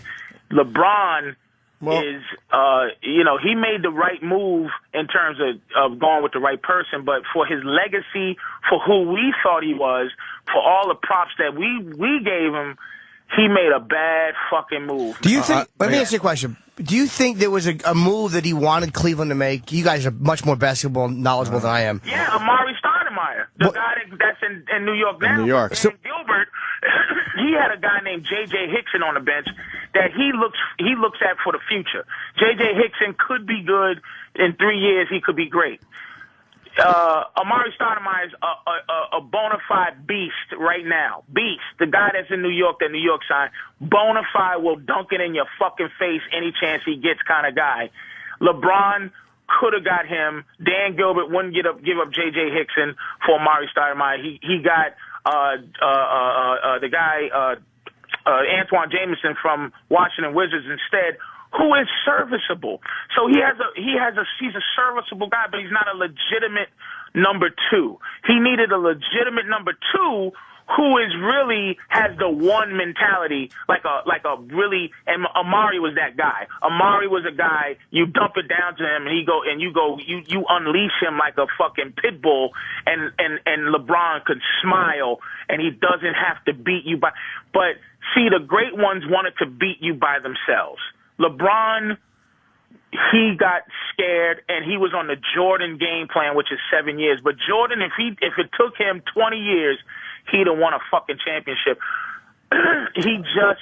I think it took. I didn't realize LeBron was that guy. Didn't it take Jordan 6 years to win with the Bulls? I think it took him 7 years. 7 years. So 6 years where he was.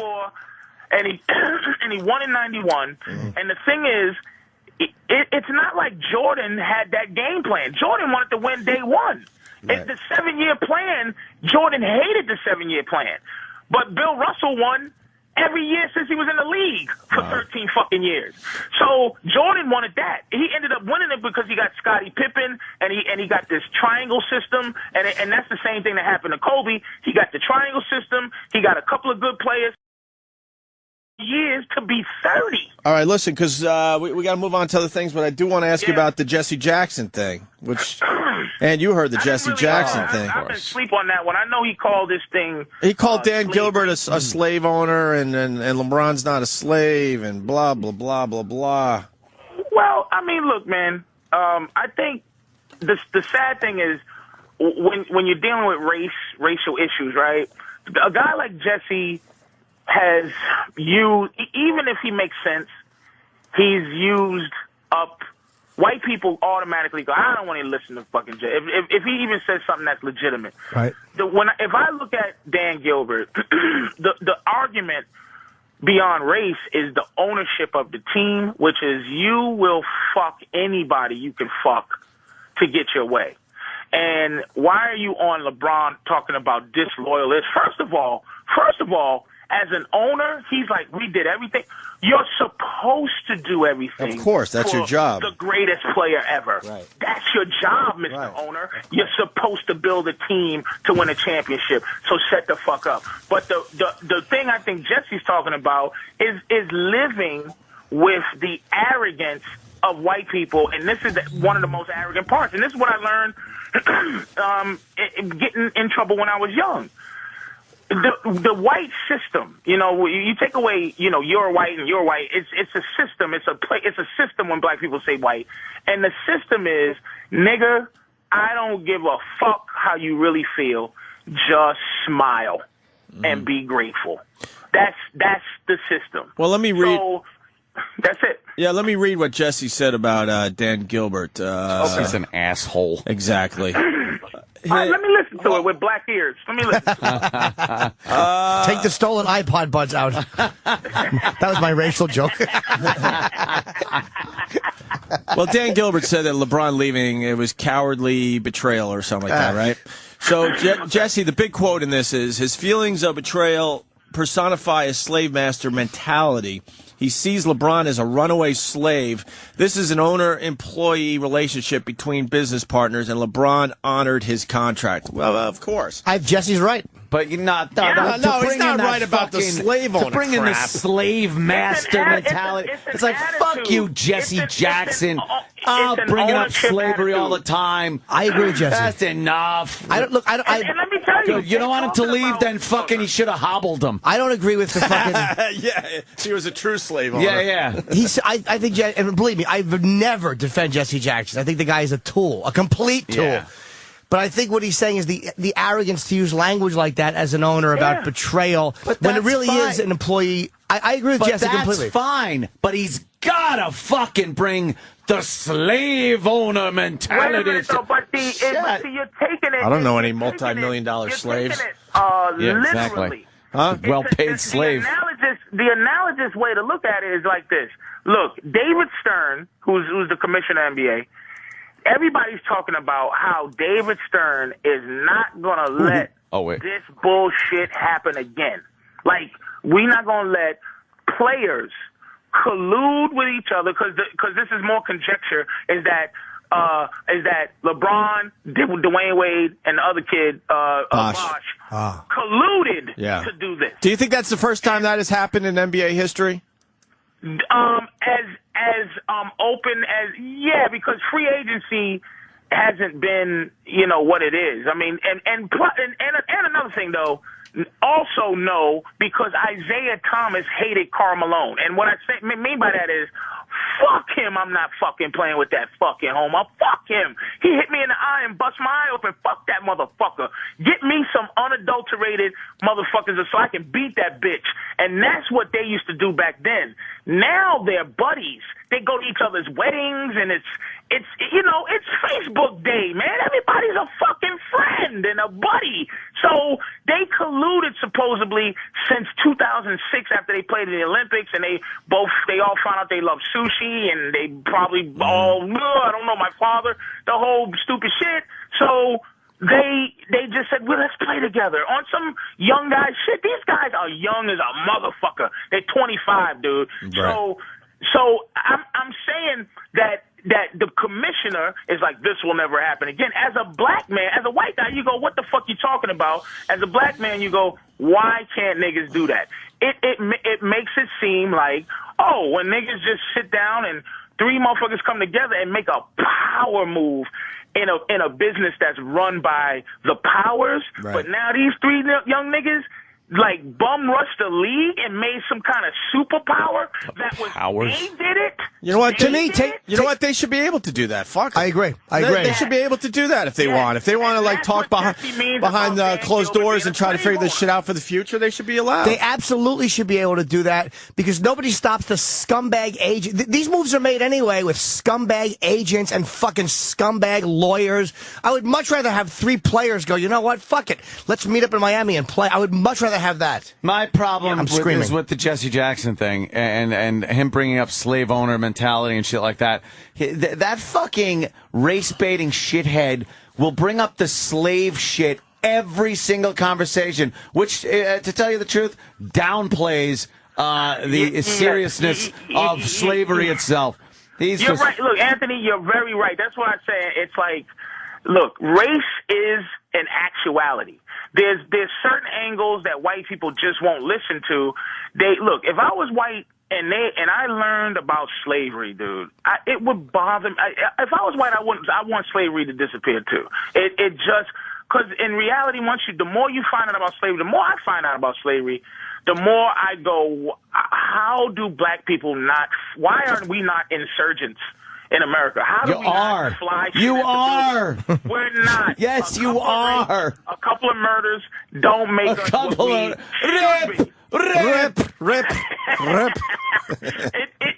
It's not. We don't do what we should be doing in terms of what we went through. Slavery it still means something. Can't organize a fucking block party without 18 people being shot. You're going to get an insurgency together? I know, but why can't you look at it, right? Here's the problem, that black people need help. So as white people, why can't white people look at that shit sometimes? Well, we have been horrid not as benevolent master. We've been horrible at helping black people, so we should just stop. But that's what I'm saying. It's like, instead of looking at it like, look at these fucking animals, it's like, not like, let me help you, little nigga, but more like, man, this shit is wrong. And look, I hate that shit. But listening to Jesse, I know what the fuck he's talking about. It's just that this motherfucker still has the lingo of 19. He still calls white people hunky. He really does. He's nailed it. 70 years old, man. You nailed it. Yeah. But for him to go after, I don't know how to relate to racial issues right now. He's too old. But for him to go after Dan Gilbert, don't you think all the owners are quote slave owners then? Hey, I'd like to make this point, and that the point you just made is when what's the guy everybody says is an asshole there, the radio guy, big time, the fat dude, Rush Limbaugh. Rush Limbaugh wanted to try to buy a football team, and they all got together and said, "Oh, we can't have Rush." But my thing was, okay, fuck Rush, but do you think that the guy that owns the Pittsburgh Steelers doesn't still own a slave or two? He's 99 years old. He's the cheapest team. He hired Mike Tomlin, but you don't think that motherfucker? You don't think the guy from the Dallas Cowboys?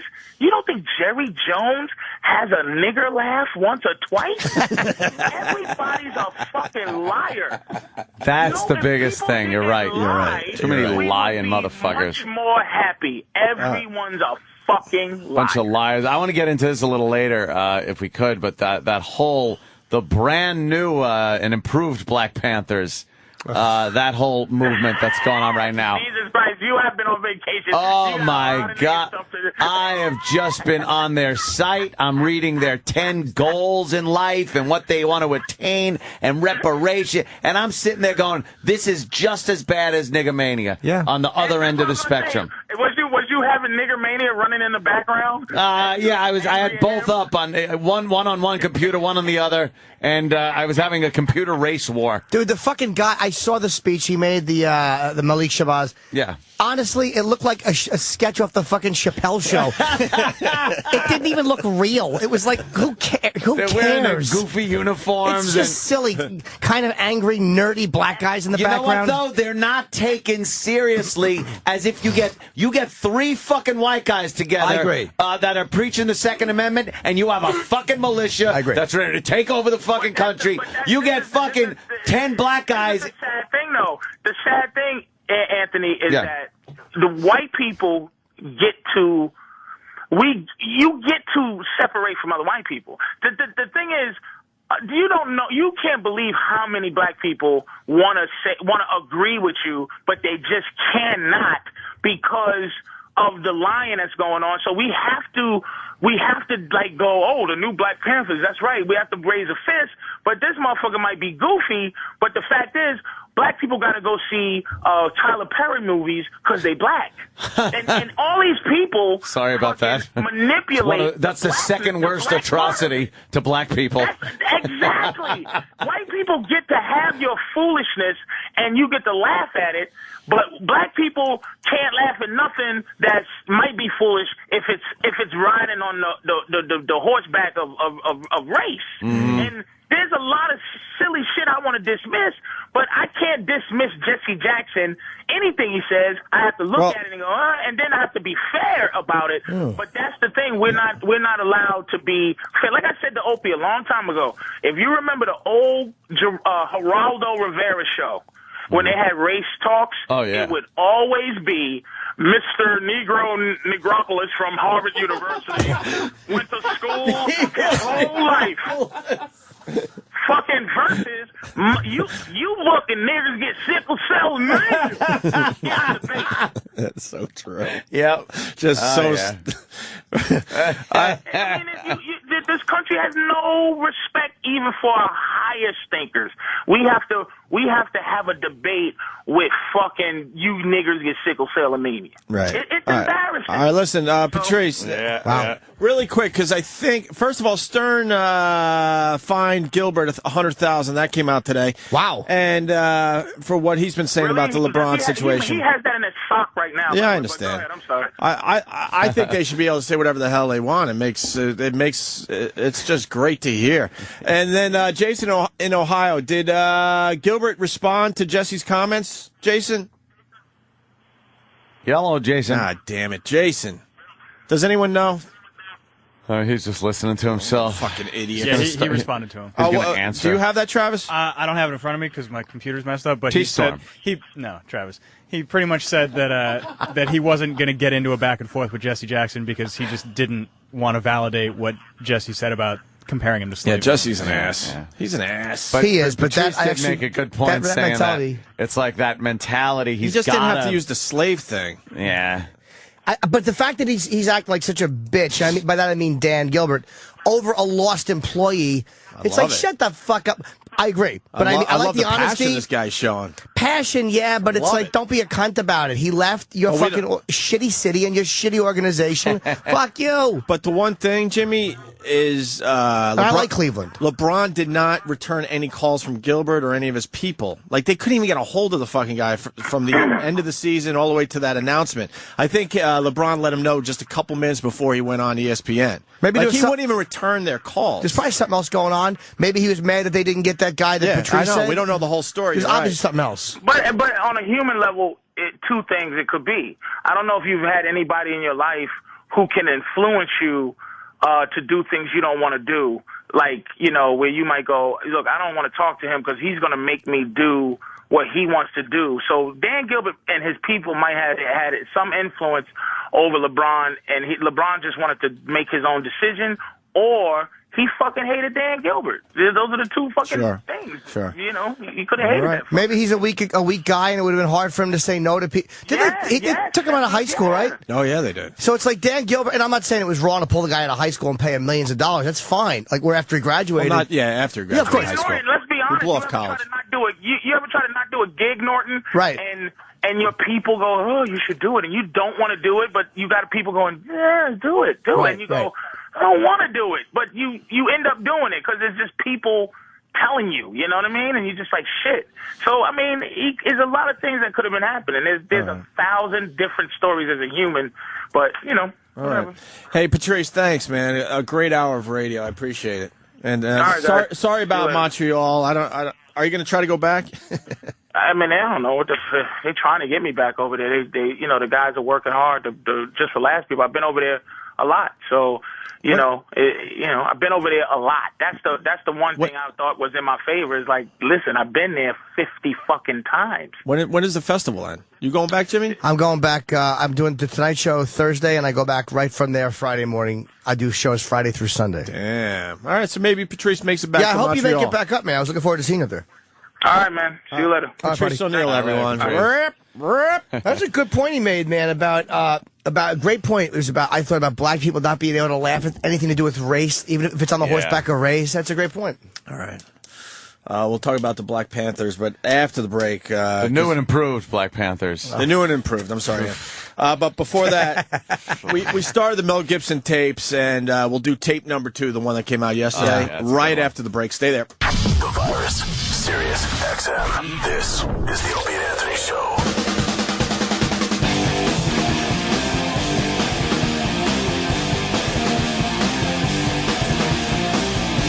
It is Opie and Anthony back from vacation.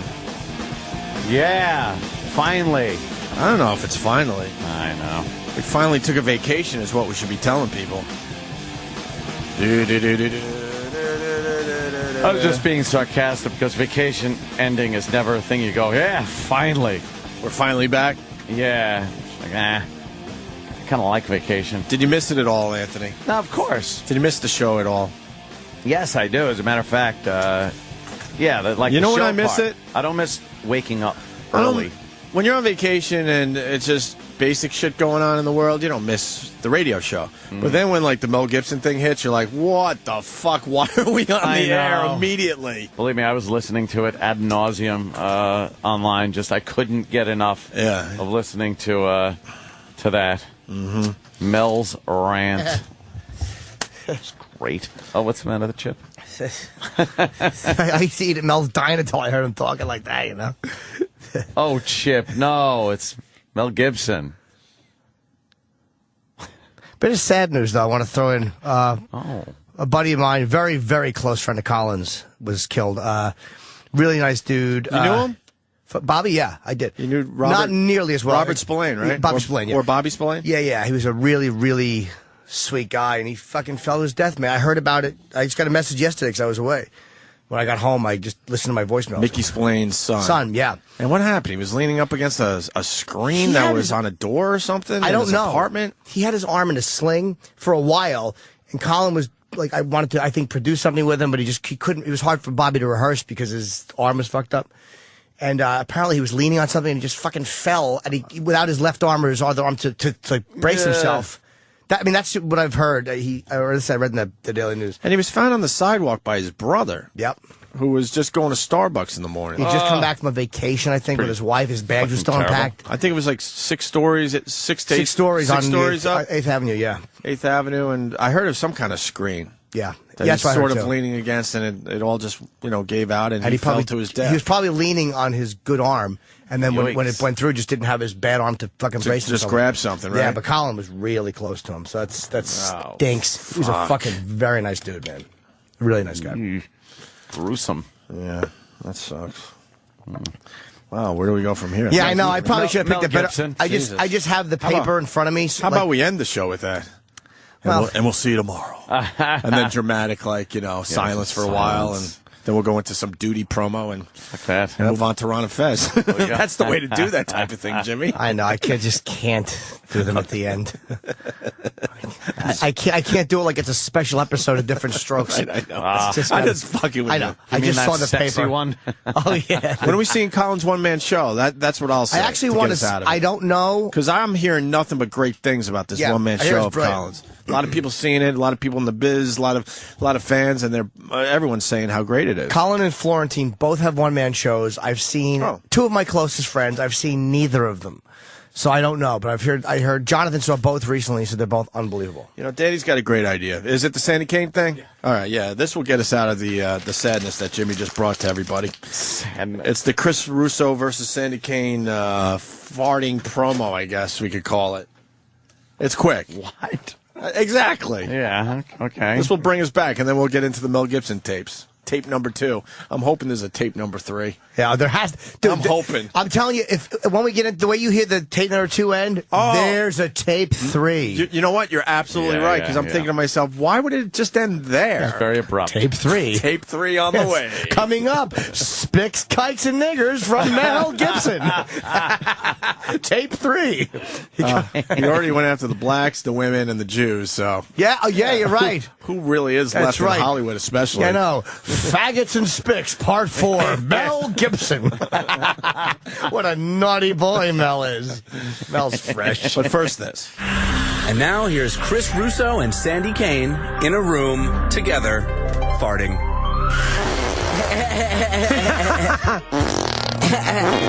Gee whiz! That's great. Okay, all right. Yeah. Come on, you and I. Okay. Now you get the idea.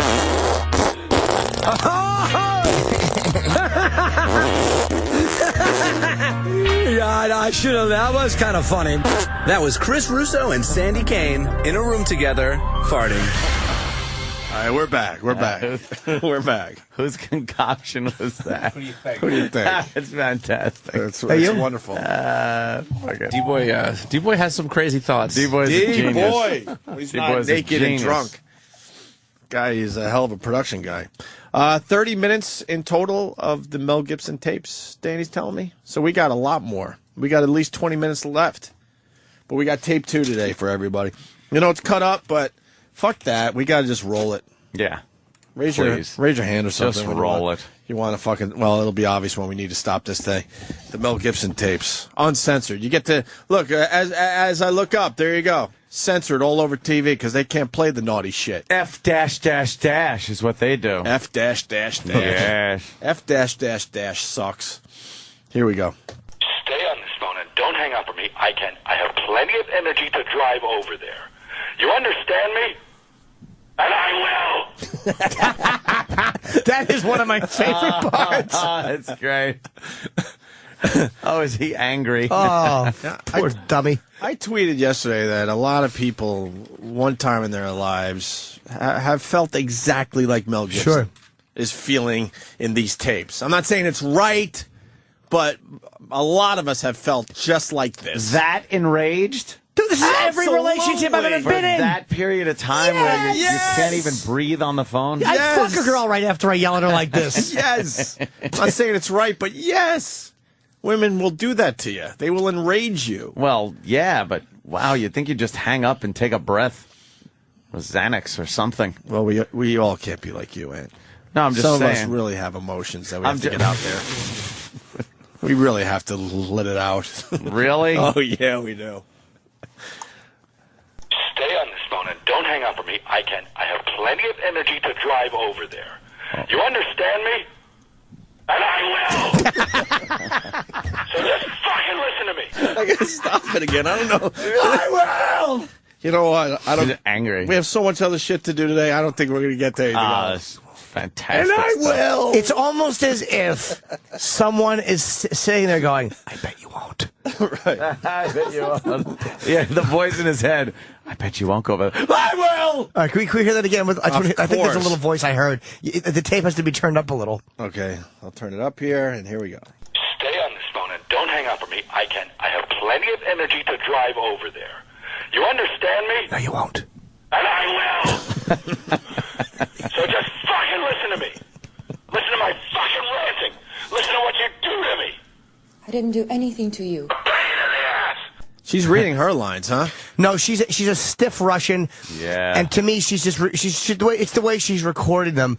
But she knows that she's going to goad him into being this angry. But again, he's just an angry guy, I think. And if she sounds very calm and reasonable on the phone, she knows that he's going to sound like the complete lunatic that he sounds like. Right. So. Yeah, she's got a little blame in this whole thing, no? Yeah. Sitting there fucking taping it, knowing, you know, you're going to get some good stuff, and then you're going to pass it on to the media. Now we're going to be called misogynistic assholes again. I can't believe you're taking the side of Mel Gibson over this. Hey, who doesn't know Mel Gibson is in a kook? All right. Who thought for a second this man isn't a kook? Look, but throw it all on the table. Maybe she had it with him. You know. Yeah. And said, you know what? I'm going to fucking tape this asshole. There you go. We're back. We're back in. Yeah. Women love us again. Okay, good. You are ruining my life. You make my life so fucking difficult. Well, you know what? It's You be a woman that fucking supports me instead of a woman that sucks off me and just fucking sucks me dry. And wants. Get out of this relationship if you're a good woman and you love me. I don't believe you anymore. What did you just say? Think of your bullshit. Has any relationship ever worked with you? No! Wow. By the way, fucking pissed. this is the discussion. If Opie and Anthony ever break up, this is the conversation. No! Fuck you, you're hard to work with. Fuck you, you're the one who's divorced. I don't have a fight in me. That's great. I don't have that fight in me. But when you hear this argument, even though he's an idiot and he probably did belt her, don't you fucking hear a guy who is like so frustrated that he thinks he's being made a fool? And I'm not saying he's right, but this does not sound to me like a guy who wants to beat the shit out of a woman. This sounds like a guy who is just being, or feels at least that he's being humiliated by a woman. Sure. Yeah. He's reacting, I think. Wow, yeah. I mean, definitely reacting. Can we all at least admit this is really funny, though? Dude, my dick is hard. It's really funny. My favorite part's coming up, by the way. What's your favorite part? What's your favorite part? My favorite part is when he goes, whoa, whoa, whoa, whoa, what? And then rants again. He does it throughout the whole tape. Listen for it. So far, my favorite part is, and I will, because it was so childlike. Right, it's Mel Gibson. I dare you. I like the part where he talked about her friend and how she's not a real friend. Dude, that is a good one. I like when he wants her to get raped. Yeah. In the first tape. The sequel is good, but I prefer the original. Yeah. You like to think that Mel Gibson doesn't have to put up with this shit, but it turns out he has to put up with this shit. Dude. He has to put up with this shit. Oh. Yeah, Mel Gibson. Right. Why are you putting up with this? You're the punchline when everyone goes, who do you think I am, Mel Gibson? Right. Like, why don't you go out and fuck Mel Gibson? Like, you're the guy everybody references for a woman to fuck. And there he is. Oh, just miserable and yelling. Kevin from Connecticut, yeah, he's got his favorite part is a lot of people's favorite part. I don't want to blow it in case people haven't heard it yet, because it is a classic line. Is that where he fucking calls Danny Glover a yum? That was totally uncalled for. I had to sit in the car with that black motherfucker. All right. Here we go. Listen to me. You don't love me because somebody who loves does not behave this way. I do not. Hang on a second. behaving like this because I know absolutely that you do not love me and you treat me with no consideration. Please. Can I please love you because I treated you with every kindness, every consideration. You rejected. You will never be happy. Fuck you. Get the fuck away from me. But my daughter is important. All right? Now, you have one more chance. Oh, is he fucking steaming? Very dramatic. One more chance. Did you catch the Roland in him when he goes, important? Important. Who else said, who would say important? Important? I don't know. No. Roland does Yeah, that. but who else? Oh, I know. Who? Probably Ian Halperin. Yes, Ian Halperin, yes. Important, Norton. Important, yes. Norton. Now, you have one more chance. And I mean it. Now fucking go if you want. I will give you one more chance. You make me want to smoke. You fucked my day up. You care about yourself. You're so when I am being selfish. so fucking good to you. You fucking I trying to didn't destroy do me. anything. I did not do anything. This is your selfish imagination. That's all. You should just fucking smile and blow me. That's a great fucking How do you not bar. laugh at that? How do you not laugh at that? You should just smile and blow me. Oh, what a great T-shirt. It has to be made. Oh, this guy great. And yes, Kevin, that was your favorite line. Kevin from Connecticut. Just smile and blow me. Oh, shit. Can we hear that line one more time, please? One. How more. about 5 more times? Love it. You should just fucking smile and blow me. The way he says it with such gusto. Well, he he's is yelling Mel. everything. He is Mel Gibson, though, so He's yelling making a good point. Everything out like he yelled out freedom at the end of Braveheart. It's just with that same energy. Wow.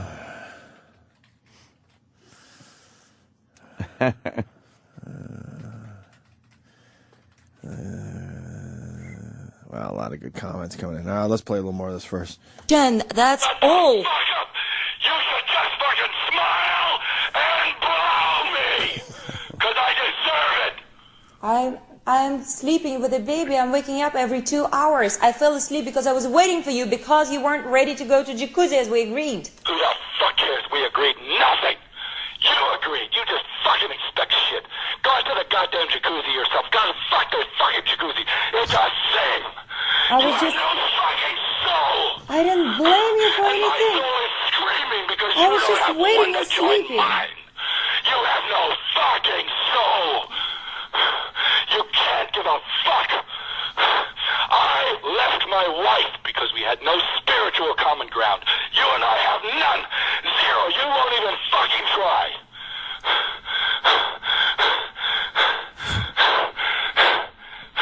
God, He's why going would to he- have a stroke. Is he jerking off?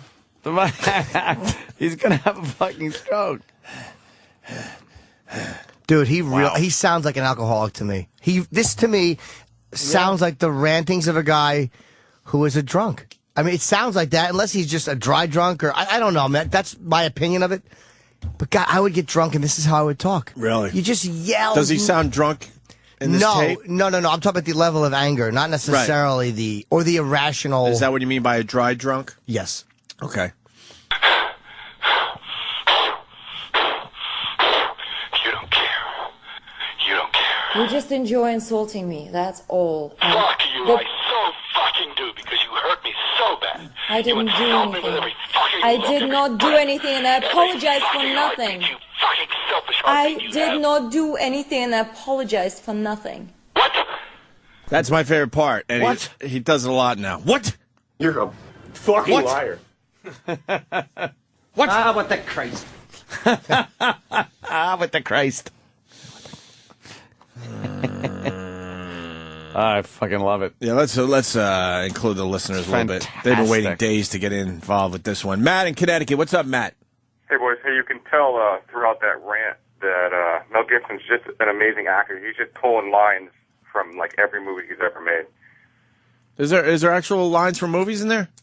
I don't remember. I think he actually does one of Danny Glover's lines. He goes, "I'm too old for this shit." There you go.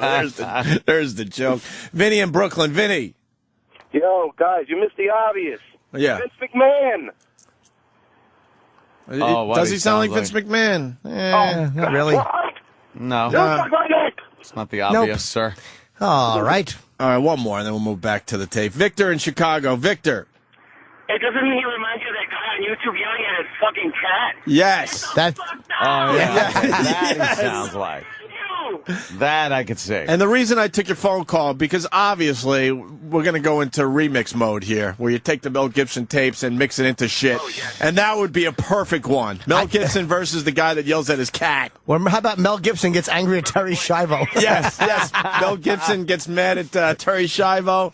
Game on, people. Game on. One for the creative listeners out there. Start sending in your Mel Gibson remix audio, and we'll definitely play the better ones on the show.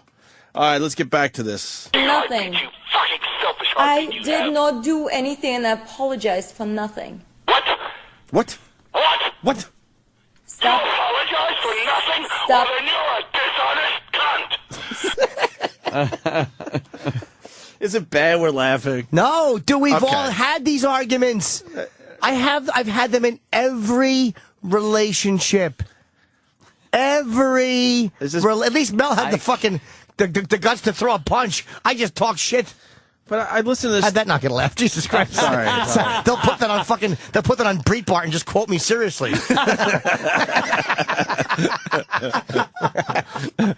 But I hear this stuff and I openly laugh, and then I think to myself, what is wrong with me? But there's other people are laughing, right? Hilarious. This is ridiculous. How outrageous this The is. thing is, we're laughing at a guy's Is it black misfortune. comedy? Yes, of course it is. Okay. We're making fun of a guy, but we were also admitting, hey, look, we've all had these dumb fights. The media, we're not expressing phony outrage like the media does. That's the difference. We're making fun of it. Well, me and Ann were watching two women anchors going over the tape. Well, I guarantee. And there wasn't a smile on their face. Why and I'm would there thinking, be? okay, this is some crazy material, obviously, but this is some funny-ass shit, too. Two women anchors. What were they? Two women on comedy shows? Fucking cunts. Smile a little, why don't you? Maybe I'll knock out two of your teeth. Then we'll see. Maybe Again, the boys. teeth joke bombs.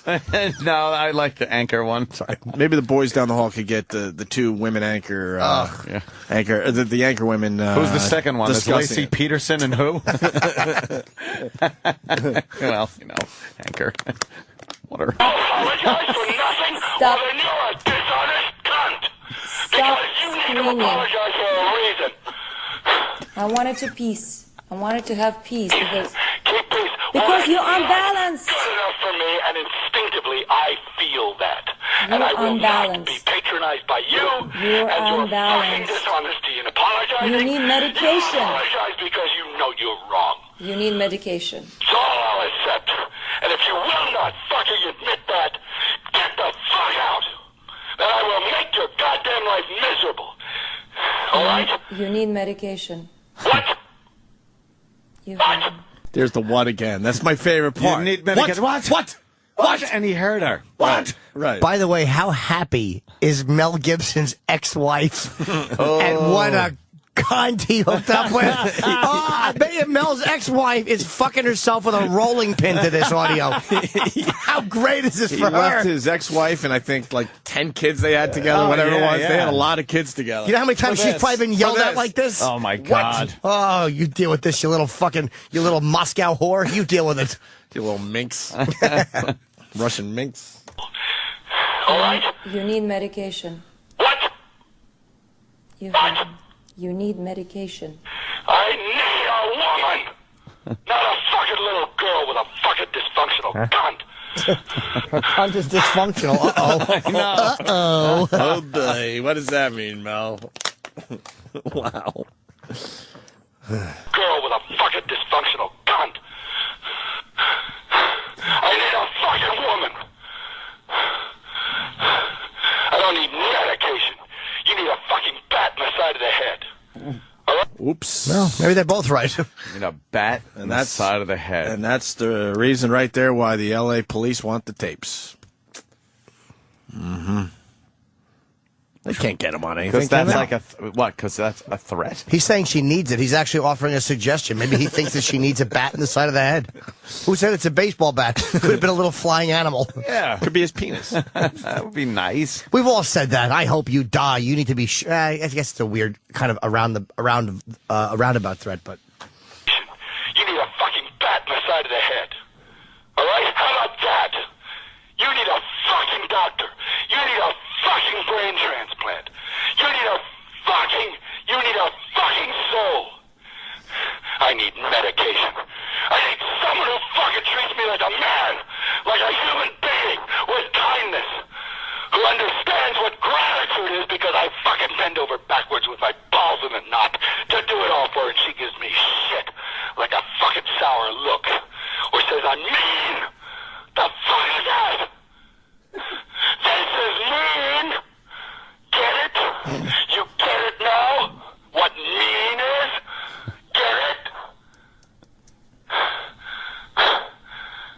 You fucking don't care about me. I'm having a hard time and you fucking yanked the rug, you bitch. You fucking selfless bitch. Don't you dare hang up on me. I can't listen to this anymore. You hang up, I'm coming over there. I'll call the police. What? I'll call the police. What? You fucking cunt. Oh, he rolls. He does roll. I want him to argue for me every time I fight with my chick. He's the greatest. In all fairness, it doesn't seem crazy that she would call the police if this guy is on his way over, but wow. What? What? You What? fucking cunt. Wow. He was like, Police. you fucking... Yeah, the way he says it is great. You. What? What? Oh, there's so many great parts. That's great. You hang up, I'm coming over there. I'll call the police. What? I'll call the police. You fucking cunt. I'm coming to my house. You're in my house, honey. Yes, but you, honey. My don't- house. Honey, you just You're told me. in my house. It's, So I'll call the police and tell them there's someone in my house. How about that? you can do that. That's fine. Fuck you. I don't involve the police in anything because I stand up for myself. You weak cunt. You call the fucking cops. Then I will go to Alessia's right now. Why don't you fuck off to that cunt bitch Alicia's? She could have mentioned anybody, and he would have said that. I'm going to call the president. Call that cunt fuck president. It didn't. Any name she mentioned was going to get a C-bomb thrown at him. Wow. God bless Mel. Then I will go to Alessia's right now.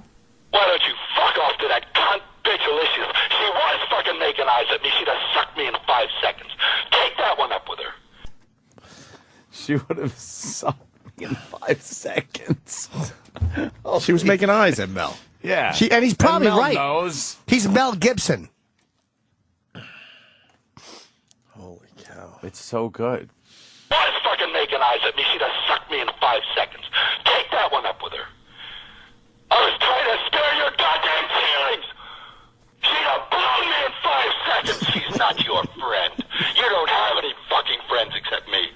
And you treat me like shit. So that's why I'm so fucking angry. Because I don't have any friends.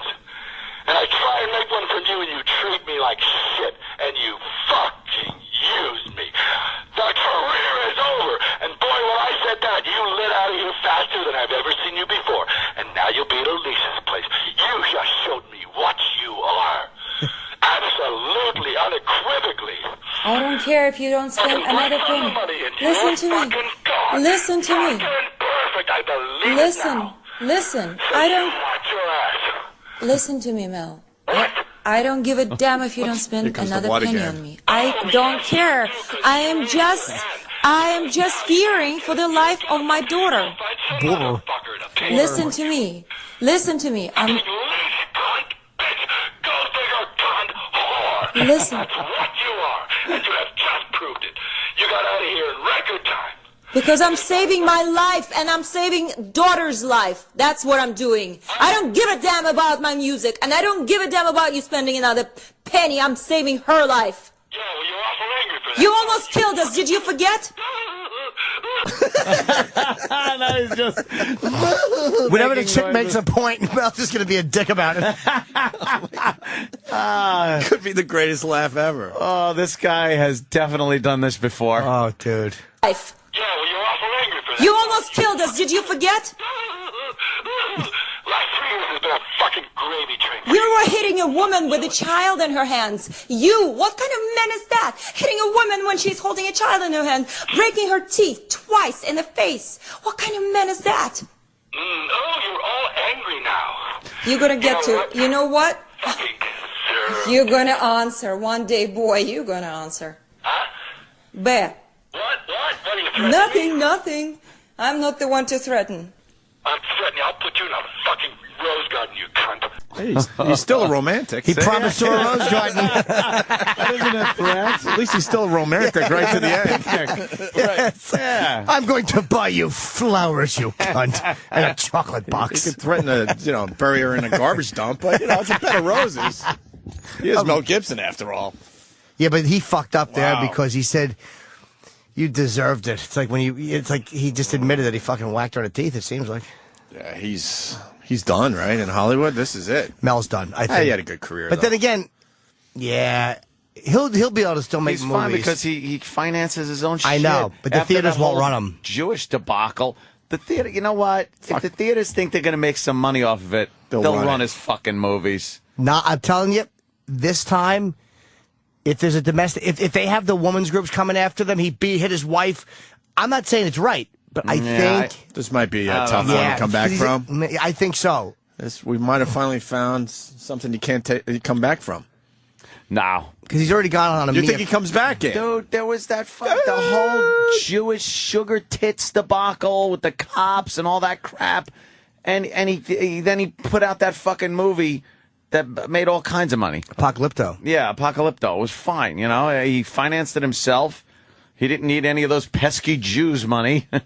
And that was it. It's true. Roman Polanski can still make. Roman Polanski fucked a 13-year-old up the butt, and he can still make movies. And Mel Gibson's blackballed. That's not fair. Hero. But no one cares because she grew up to be an ugly broad. Was that it? Roman fucked the pretty right out of her. When he pulled his dick out, there was blood and cuteness on it, and it never returned. He took her hymen and her cuteness. That's why they didn't care about him in the end. Shit. We only care about the pretty ones. Here's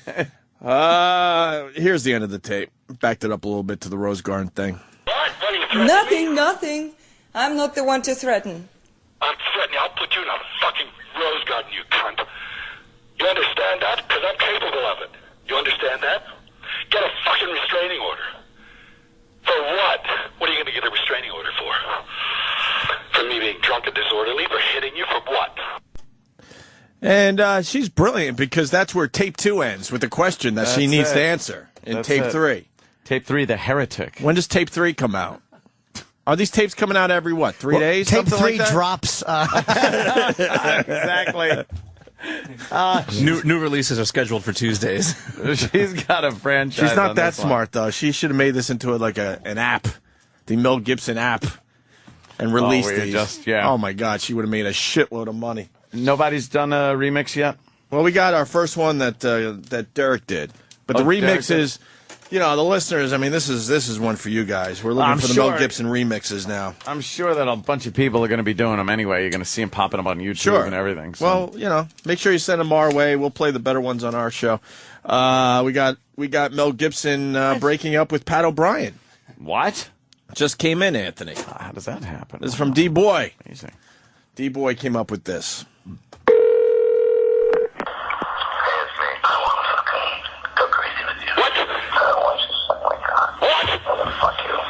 You need a fucking bat in the side of the head.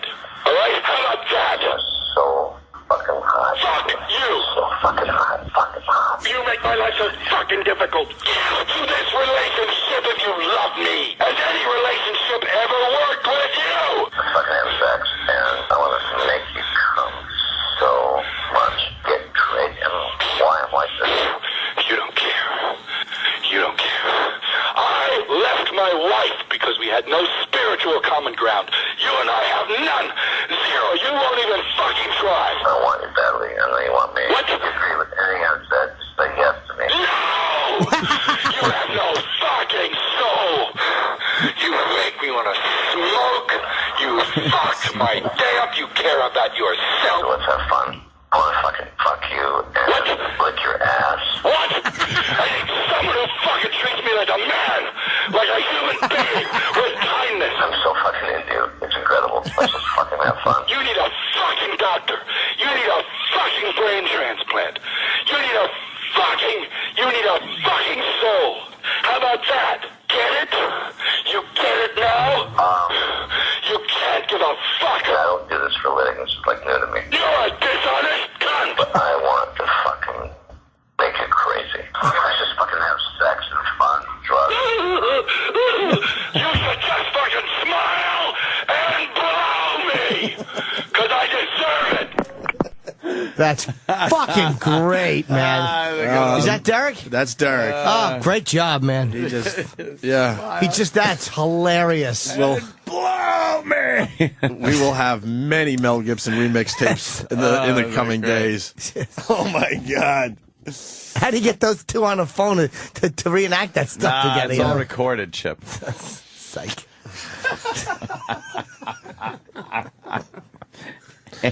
Let's go to Tanya in Boston. Tanya. Good morning, boys. Good morning, Jimmy. Happy birthday. Hi, Tanya. Claire. Well, I'm calling because I'm wondering if anybody put together that it sounds just like the 8-track porno tapes. Yeah, that could be another one to remix with the Mel Gibson. Yes. It sounds just like it. I just thought I would bring that up. Have a nice day, boys. Goodbye, madam. Godspeed. Yeah, absolutely. Remember the 8-track porno? And another one, it sounds like. Goddamn rich cunt! I kill rich cunt! A lot of possibilities with Oh, motherfucker! Yeah. I don't have the 8-track in front of me, or do I? Oh yeah, this. Hold on a minute here. I'm gonna fuck you in the mouth. I'm gonna come down your throat. You fucking well better swallow it all. Stop talking and start sucking. Where's the? Oh yeah, this one. I'm coming, you dumb bitch. Dumb bitch.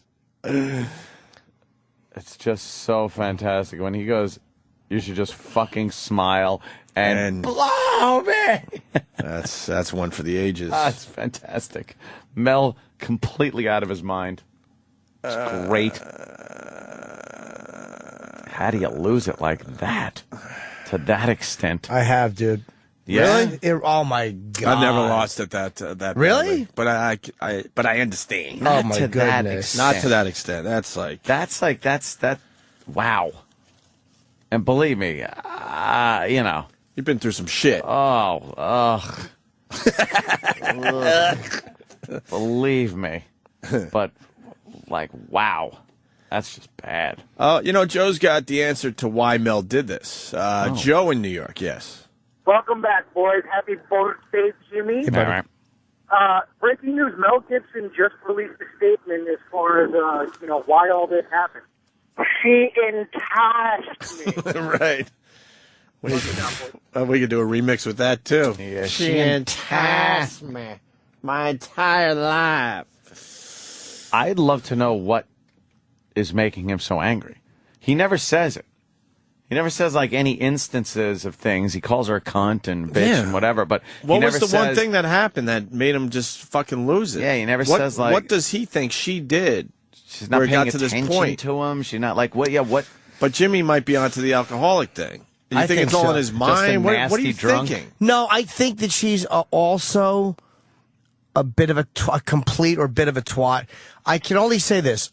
Let's just say in certain relationships, I may have a friend who has had a dinner, say, with another gentleman who may have a child with some women in general. Like I say, with women. Yeah. And let's just say that person may have said that the woman he's talking about is crazy, but it's all speculation. It really is all speculation. But a friend of mine may have had dinner with a gentleman. I'm not saying this woman, but who knows a similar woman. Yes.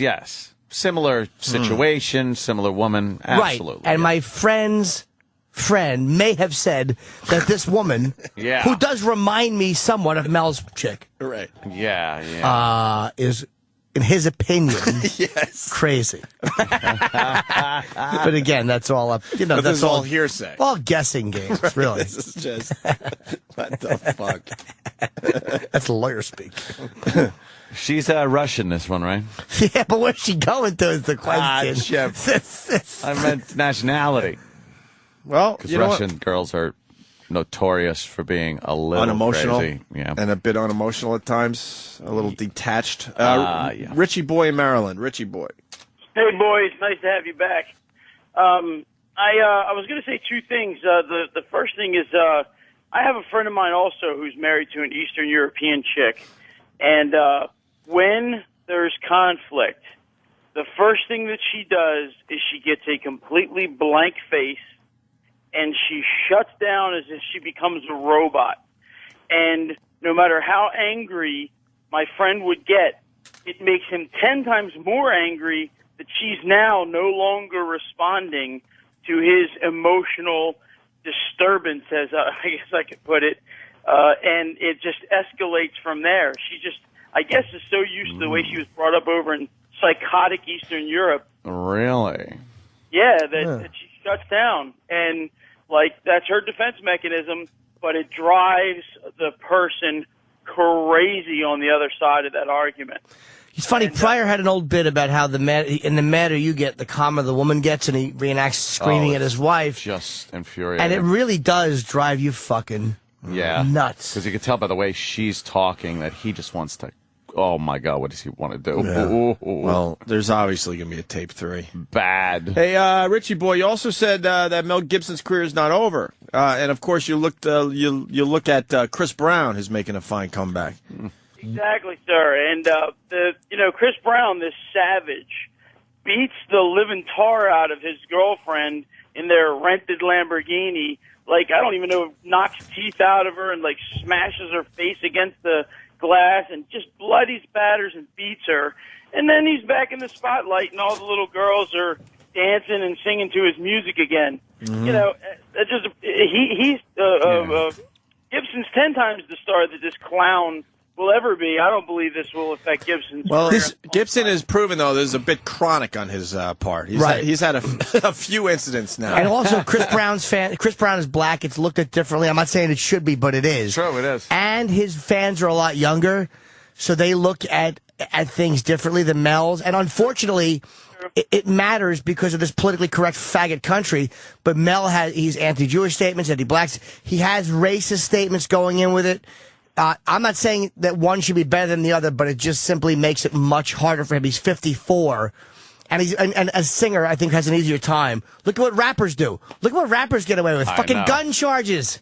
How many actors do you know that are going to jail for a year as kind of as part of an initiation process into a culture and have fucking gun charges? It's just the way it is, man. Yeah. You think Mel could play the romantic lead again?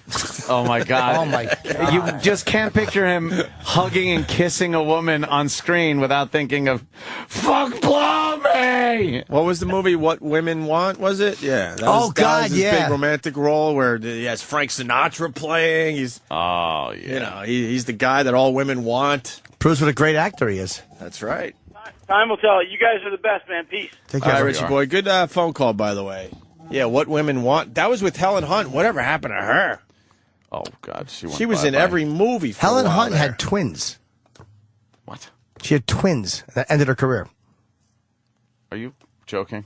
Are you acting? I just made that up. I don't know if she has any children. It sounded so real, though. It's my acting's getting better and better. Hey, let me do it again. We have to do a second take. Say what happened to Helen Hunt. What happened to Helen Hunt? She had twins.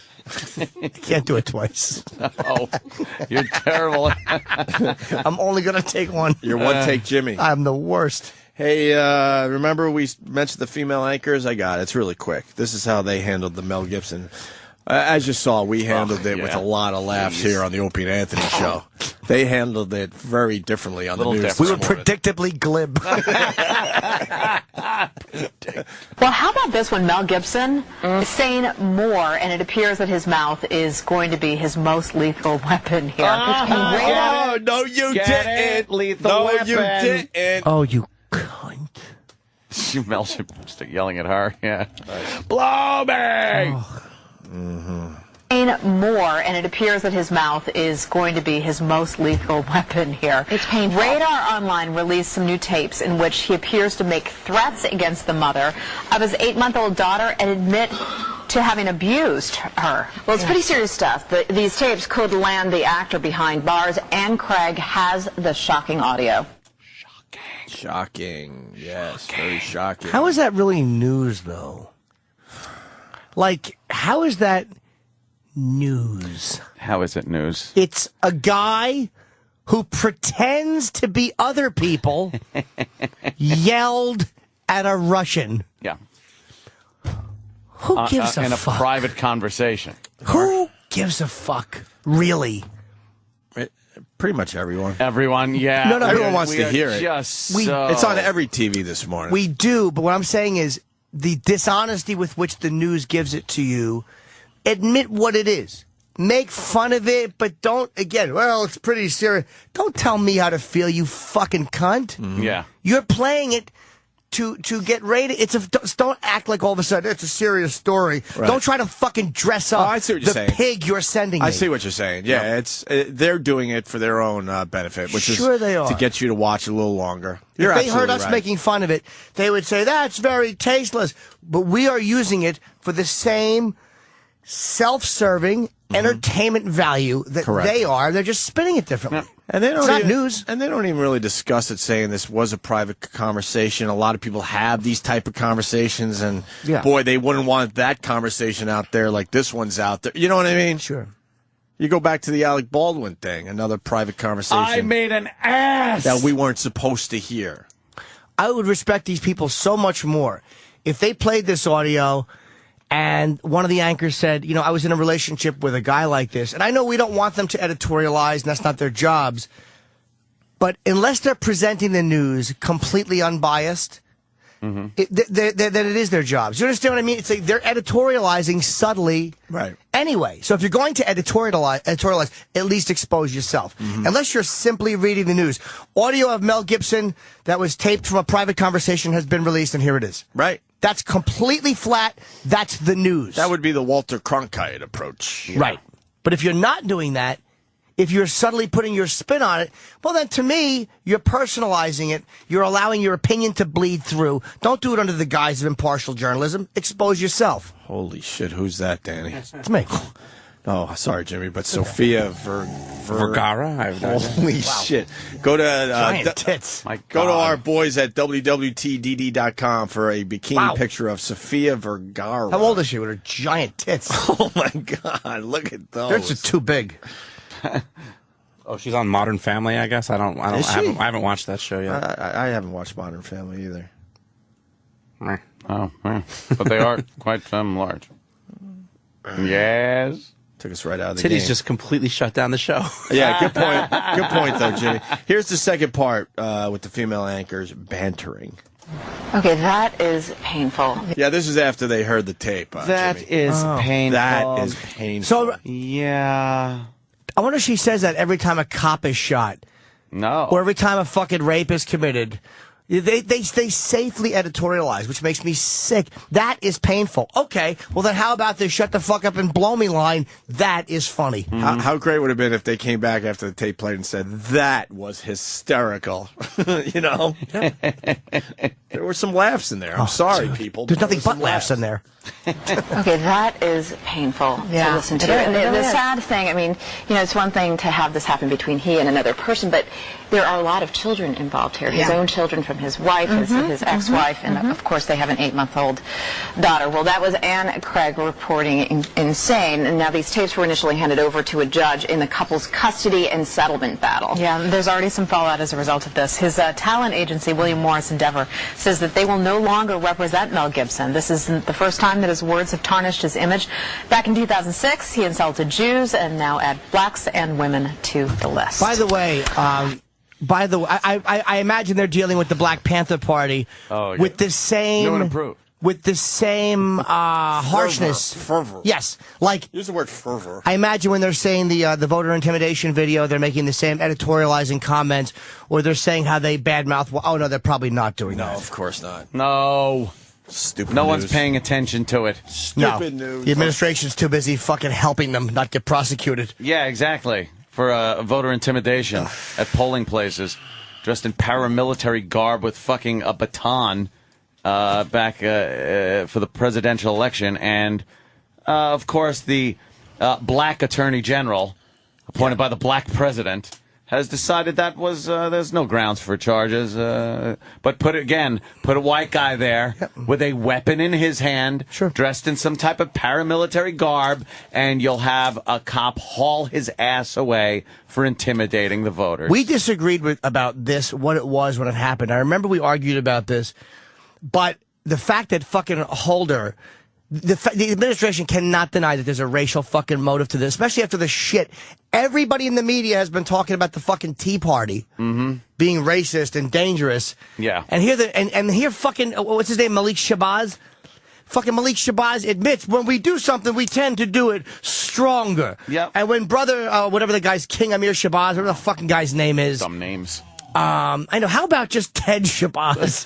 Why does Ted Shabazz? you take a Muslim name? I believe after you make what they call your Hajj, which is your trip to fucking Mecca, then you adopt a Muslim name. But why has no one ever just taken a Ted Shabazz? Ted Shabazz. Allahu Akbar! Get out of the voting booth, Whitey! I am here protecting my brother. There's a dash in my name. Jesus. They won't prosecute, and now they're looking into. I mean, there was an attorney that was saying it was absolutely racially based, and he's from the Department of Justice. Yes, Department of Justice said that I was told to not pursue this based completely on race. He said that it was very frowned on them to pursue crimes with black perpetrators and white victims. And how is this not fucking... I mean, it has been reported, but that is a fucking bombshell. That's a fucking bombshell. Yeah. And the way it's being spun is, well, you know, he's an ex-employee, he's disgruntled. Like, how come when you're a fucking... And again, not to always harp on this, but when you expose something that fucking crushes conservatives, you're a fucking whistleblower. But if you expose something that kind of crushes the left, you're considered a disgruntled employee by the fucking media. It's really annoying. It's beyond me that this isn't getting the attention either. Yeah. I mean, obviously Hannity's talking about it. Sure. And, well, we got to play the Mel Gibson tapes on the news, man. Well, yeah. That's much more important. That's more important. Of course it is. I was perusing some websites last night, let's just say. And I did peruse the new Black Panther Party website. And they have 10 goals, 10 things that they want to achieve. It's crazy. Dude, it's just as crazy as any of the Aryan Nation stuff I've read on a daily basis. Yes. It's just, their mission and their 10-point platform. It's so separatist and racist and the entitlement they want. They don't want to pay taxes. They don't. I know. That's what I was saying. We would like things to continue as is. No taxes. They want reparations. They want the youth to be... reparations. They just mispronounced it. They're talking about repairs for the road. Oh, they is thought that was a fancy word. Reparations. Well, you want to get into the what is it called? Yes, I have to take all. Yeah, we all do. Oh, okay. So, Ann, why don't we talk about that after? Yeah. I really want to talk about this website. And do you guys want to be the first ones to announce that George Steinbrenner has passed away? No. Did he die? Fuck. Or are you just guessing? How did it happen? I guess God needed an owner and an announcer. Because Bob Merrill died as well recently. Yes. Well, this guy, I don't know if he's reliable, but I think we have... Are we going for instant feedback? Yes, I'm going to go with it. I'm going to go with it. Oh, my God. I'm going to go on record and say I trust RC in Tampa, Florida. I know what you're getting at, Jimmy. No. You want to make a bet? Yes. What do you got on you? Okay, what I'm going to say... What do you got on you? I will bet... What do you got? I know. $10. Okay. How about we... Well... $10. You know what? I only have 10. What the fuck? How about we bet a good... how about this? I got a 20. All right. You got 20 on you? Yes. All right, here's my money on the table. Definitely say I understand no. what you're saying because usually, well, not usually, about 99% of the time, the instant feedback is wrong. Yes. This guy is saying, and you're saying he's full of baloney. No, I'm not saying he's full. I'm saying, what's he saying? All right, this is what I'm getting. This is breaking news, and we broke news over the years. Oh, we are. We've been first over the years. We are newsbreakers. RC in Tampa, I'm counting on you. I got $20 on you, pal. He writes, breaking news, not announced yet, but Steinbrenner passed away this morning after 2 strokes. I'm going to guess that Steinbrenner was released from the hospital and was 2 strokes under par. That's how bad our listeners are. He went golfing and was 2 strokes under par. Put your 20 up, brother. I will not. Put your 20 up. I think this is crap. You think it's crap? I'm going with crap. I'm going with George Steinbrenner has passed away, and you're hearing it first. Right here, Opie and Anthony breaking the news. Thanks to RC in Tampa, Florida. RC, what does he know? Why isn't it anywhere? But he wrote breaking news. But it's not That's usually a dead giveaway when you see breaking news. Yeah, you know what, though? It says breaking news dash. How do you not go with it? We have 8 televisions on here. They're all on the news. But where is his breaking news coming from? He validated by saying not reported yet. So maybe he's like an inside source. He should fucking smile and blow me! Everyone is saying not dead, that I'm going to lose the $20 Of course to Jimmy. you're losing. Well, let's see. Someone just Twittered it. Oh? What the? Well, you're too busy having fun on the radio. I'm busy Twittering. What's wrong with Twittered you? it? Yes, but not as news. I said it's being reported by Opie and Anthony listener in parentheses that George Steinbrenner died. Probably means he was released from hospital healthy. I don't see one fucking thing. Not a little breaking news. Not on the tickers. Nothing. Well, Jimmy doesn't have confidence because I don't see his $20 on the table. My $20 is in my pocket, snuggling my asshole. You think it's nice and safe where it is? Yes, I know it is. Steinbrenner right now is he's fucking got a hula hoop in his hospital room. We can't believe you're so much better, Mr. Steinbrenner. Can you put George Steinbrenner in the Twitter search? What are people saying? What are people saying? Come on. We got J.L. Thorpe. He says, I just heard on Opie and Anthony that George Steinbrenner has died. Chances are it's wrong, but I want to break the news if it's true. Well, how about we break it as real stuff for all the people on Twitter? How about we get a little headline today? George Steinbrenner has passed away after having 2 strokes, according to RC. I don't see it anywhere. 12 more tweets. Oh, my God. RC in Tampa. I'm going with RC in Tampa. I'm going on record as saying I have faith. George Steinbrenner is alive and well. Well, you're going to be wrong, my friend. And there's nothing wrong with him because as I look at every news channel around here, I see nothing about no update, no nothing. Well, RC, I mean, he writes it's not reported yet. Yep. Maybe he works at the hospital. RC is right. That stands for real creep. He fucking just lurks around at the hospital jerking off. Yes, Dan. NSR Garrett's a nice guy. He's basically retweeting you, Jimmy, but omitting your name, so it just looks like he's funny. Oh, wait. Is there another... 28 more tweets. 28 more tweets. Oh. Oh, there's a new one from James Norton. Ooh. It's confirmed George Steinbrenner has died. He called me himself and told me. Jimmy, you can't tweet that. 38 more tweets coming in. Oh, no. 38 more tweets. Yep. Rest in peace, George Steinbrenner. See, it's becoming a thing on Twitter. It has to be real, Ant. I haven't seen one thing. Look. I'm on the website. Look, man. I'm looking at the news live. Pull out a 20. Are you in on the bet? I'll take your 22. I'm seeing I'll take your nothing. 22. You want in? Do you have 20 on you? No, I'm doing more research.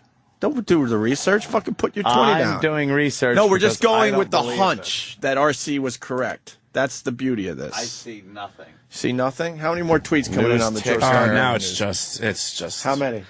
Every time I refresh, there's more. Wow, man. Hit fucking and go to Twitter, guys. George Steinbrenner has passed away after having 2 strokes. You got news, Jimmy? Yep. Okay. I'm Twittering. I don't know if it's true, but I said, poor George Steinbrenner.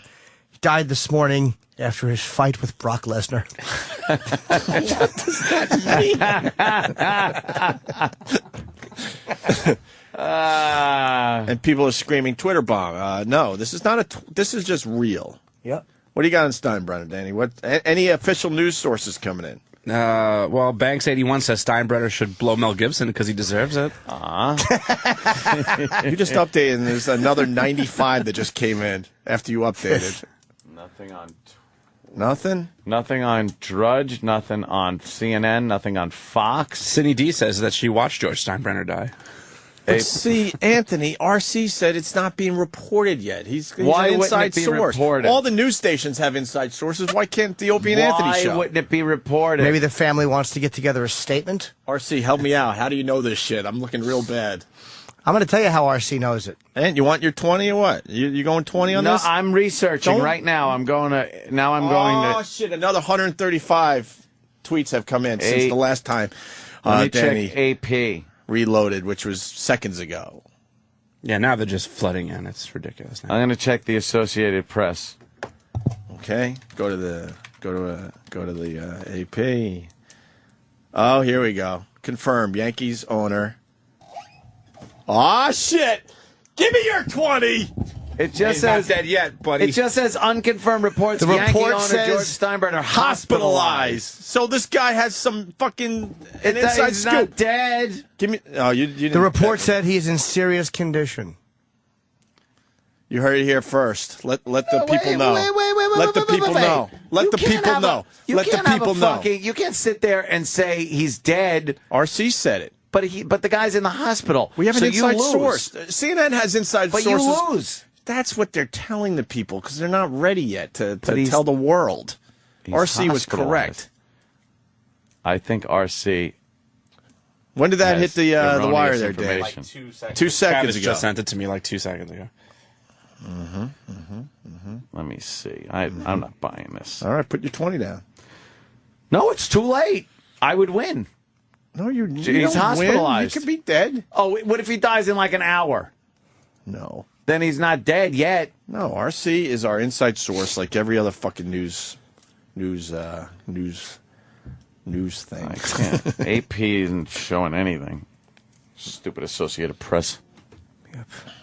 Keep them. Wow. What? Nothing. I mean, there was nothing on Twitter or anything. So, I mean, let's say he does die. Well, how does the Unless guy... someone from Bay 9 News listens to this show. Oh, God, that's How great right. would that be?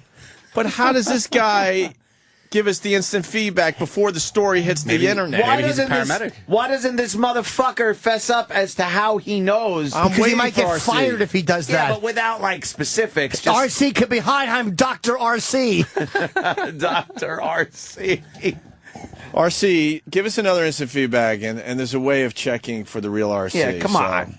How do you know this shit? Wow, we're first with this. We got a scoop. Do we got a scoop? We have a scoop. No. What do you got, Danny? Come on. I'm still looking. Go back to Twitter. More Twitter. Oh, yeah, that's the news source right there. These days it is. Twitter. Well, maybe we'll get some. Still nothing official. Just a lot of Twitter names that look like fans of our show. Because they are. Oh, there you go. RC in Tampa said George Steinbrenner has died. There you go. RC's getting credit all over Twitter. Well, what is RC? Who the fuck is RC? He makes great cola. You owe me a kiss, and I owe you one. Let's call it even and suck. Oh. Why? Why? Wikipedia says he's dead. Thank you. Jimmy, give me your 20. No. Wikipedia says it. It's got to be true. I think he's dead, actually. Huh? I think RC's an inside source, maybe at the hospital or something. Maybe he works for the organization. I don't know. Yeah, you think? I don't know. From Tampa, that's where George hangs out, right? What does Costanza say? Anything? This is Can't interesting. sit around and wait to see if he's dead. Well, CNN. Mel Gibson killed George Steinbrenner after lovers' quarrel. Thank you, Sean. Found his body in a rose garden. Dumper boy from Cleveland. CNN reports that George Steinbrenner was smothered in his hospital bed by a jigaboo. Oh, my God. Jesus. Oh, man. Come on. Hell, if Jesse Jackson could say honky, we could say. Of course. We could say what? Saying honky all the time. Isn't jigaboo an old one, too? I think just it makes is. It sound silly. I remember like an old uncle saying that. Right. That he was cut off by said jigaboo. Now that's just as ridiculous as honky, It isn't really it? is the Okay. dumbest word ever. It is too funny to be racist. What do we got on George Steinbrenner? Is it real or not? We got some. Maybe Mars could help. This tweet's in Spanish. I don't even know what it says. Oh, shit. It's going worldwide now. Officially on ESPN, boys. Go to ESPN. What? ESPN.com. I will rip that 20 out of your pocket, Jimmy. There's nothing on ESPN. Where the fuck would it be on ESPN? Wouldn't it be Maybe they meant on ESPN TV. Oh, maybe it's like a headline on the on the scroll or something. Oh, really? Scroll. I see shit. What? The Onion's reporting it too. So The Onion. yes, the Onion's all over that. Go to the world of sports. I have, in a way, taken what that guy said and just changed it a little. What do you do? Oh, no. George Steinbrenner was smothered to death in the hospital by a giant Indian who then tossed a thing through the window. There you go. The motherfucking Twitter kid.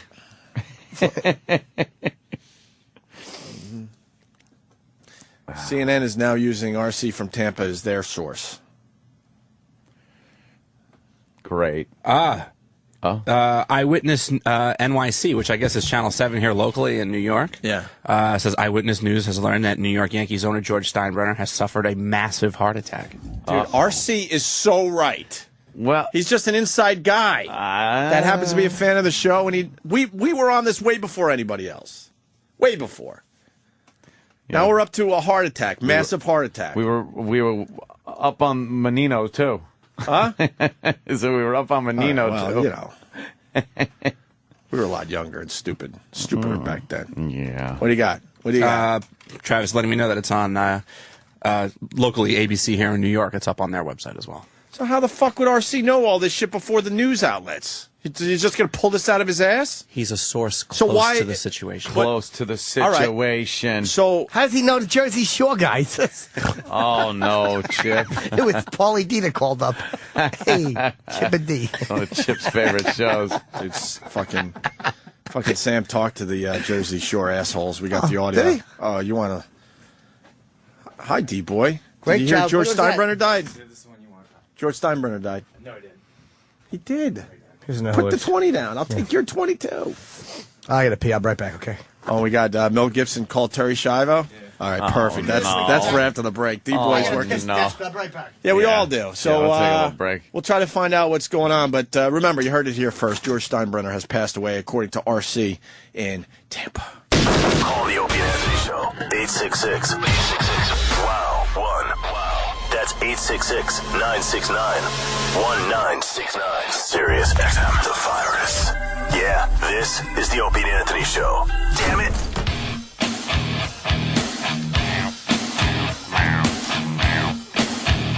Well, something happened today that hasn't happened in a long time. One of our listeners was correct. 652 more tweets. The whole George Steinbrenner thing has completely exploded. We were first to report that George Steinbrenner passed away at the age of 80, thanks to RC in Tampa, who's obviously an inside source that has not written back since he initially gave us his instant feedback. Since that, he wrote in his feedback that it's not reported yet, but trust me, George Steinbrenner has died. Jim Norton did not believe it. Anthony Cumia did not believe it. Now it's being reported on what website that George Steinbrenner has passed away at the age of 80. Well, after RC had sent that feedback in, there was one local area, Tampa news station, that was reporting. Right after he had tweeted, it took a couple of minutes. But now that first website to report that there was something wrong did say and is reporting that he has died. At the age of 80. He's dead. And someone's saying Fox is reporting it. Now Fox is?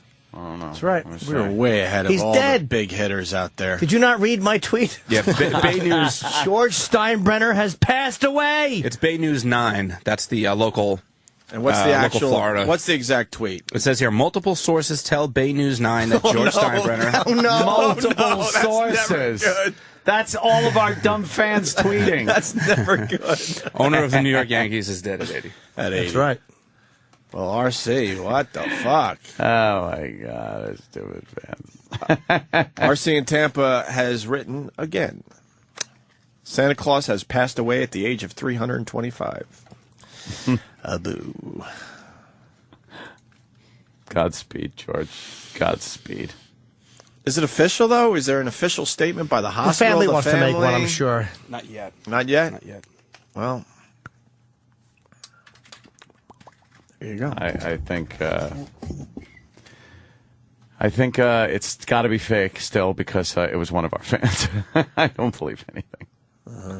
Emergency crews respond to Steinbrenner's home. Fox News saying he's in critical condition. Critical condition. See the. Are we better than Fox News? I'm telling you, he's dead. I bet you it was Bruce Springsteen who died, and this guy just heard the boss.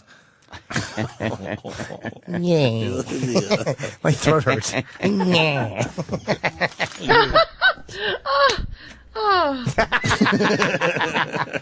That's exactly it. I'm going to try out some new buttons. What the hell? Are we moving on, or are we going to like... No, we should stay with this till he comes up dead. Call him.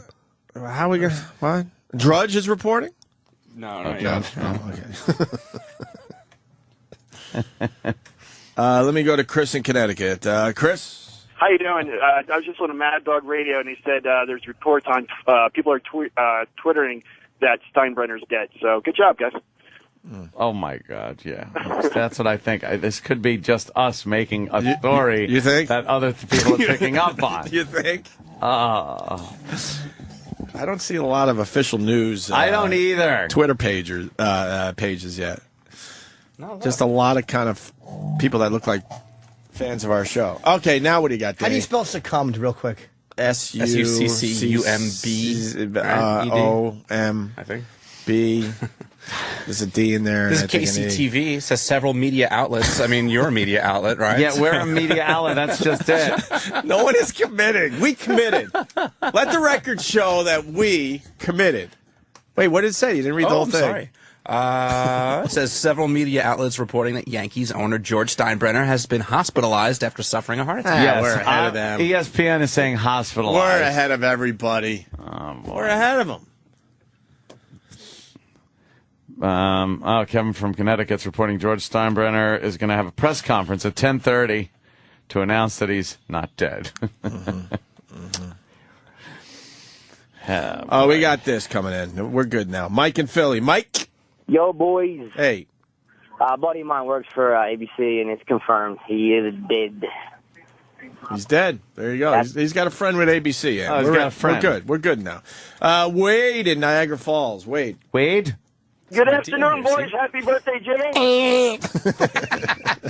RC in Tampa is Robbie Cano, so it's a good tweet. It is good. And what do you know?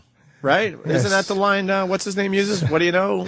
Oh, George Steinbrenner. He's a back to coffin and a belly to coffin. He is deep. He is cold. He is out of here. Dead. Well, hell, if this is breaking. Oh, wait, they're saying it's just a heart attack. wait a minute. He's not dead? Hold on, we got to play this, of course. Goodness gracious! Of all the dramatic things I've ever seen, and there's George lying in George's box.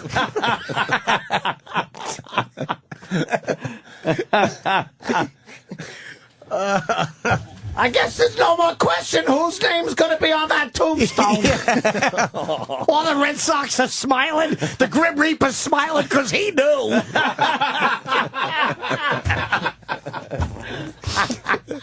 you should see what's going on in the Yankee dugout. Hank Steinbrenner's crying. Everybody's dabbing their eyes. Speaking of dugout, look at the 6-foot hole they just dug out. They're putting in Steinbrenner's box. CNN, we were ahead of everybody. Yeah. I just want to brag about that over and over again. No, we weren't. We lied. We said he was dead. They're saying dead. Extremely critical condition. Dead. They did this with Michael Jackson, too. He's dead. He's dead. Steinbrenner. George Steinbrenner is dead. They're just not willing to report it. To put their necks on the line like we are. I am a responsible journalist who is not going to go on record as saying he's dead yet until I get confirmation. What a party pooper. What the fuck's wrong with you? Party? Is that what party pooper? Edward R. Murrow would have been called a party pooper? Yes. I don't know about that. Oh, my God. Mm-hmm. Box. George's box. Box. Well, here's Larry King. Larry will help us out with the story. Okay. Larry. Hello, gentlemen. Hi, Larry. Hi. I just wanted to ask Mr. Steinbrenner, how important is the cardiac arrest? Oh, Jesus. That's pretty important. I would say so. Well, anybody else reporting that he's dead? And now they're brave enough to say heart attack. Screw all that. Screw all that, huh? RC wouldn't lie to us. I'm going to go to this site here. Oh. Come on. Let's say hi to Chris in Boston. Chris. He is old. He is sick. He is dead. Oh, Jesus. Fox is only saying heart attack. Really? Didn't we lose Shepard over the holiday? Yes, we did. Yeah. Legendary Bob Shepard, right? He was fucked to death by black militants. Who would have guessed? A pack. He was 99. Yeah, what a life. 99 years. Anyone know what his favorite name to announce was? And they asked him what was the favorite announcement, the favorite person's name to ever announce. Are we going for the joke or No, I'll give you the real? honest answer. I would say Joe DiMaggio. No, that was that was his favorite person to say who hit their wife yesterday. Favorite person to smell his finger. Whose bat handle did you like smelling the most? Joe DiMaggio. I would go with.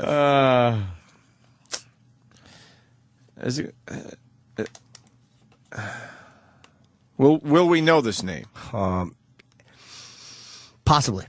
See, all right, then I'm out. Derek Jeter. Yeah, because I was going to say Jeter. I would have said Mickey Mantle. You but got it. I was kidding. Yes, that was his Mickey Mantle? Yeah, Mickey Mantle. That was his favorite one. Number 7, Mickey Mantle. He was a bore. He would say the number, then he would say, like, Dirk Jeter. Wait, how would he say? Now I'm confused.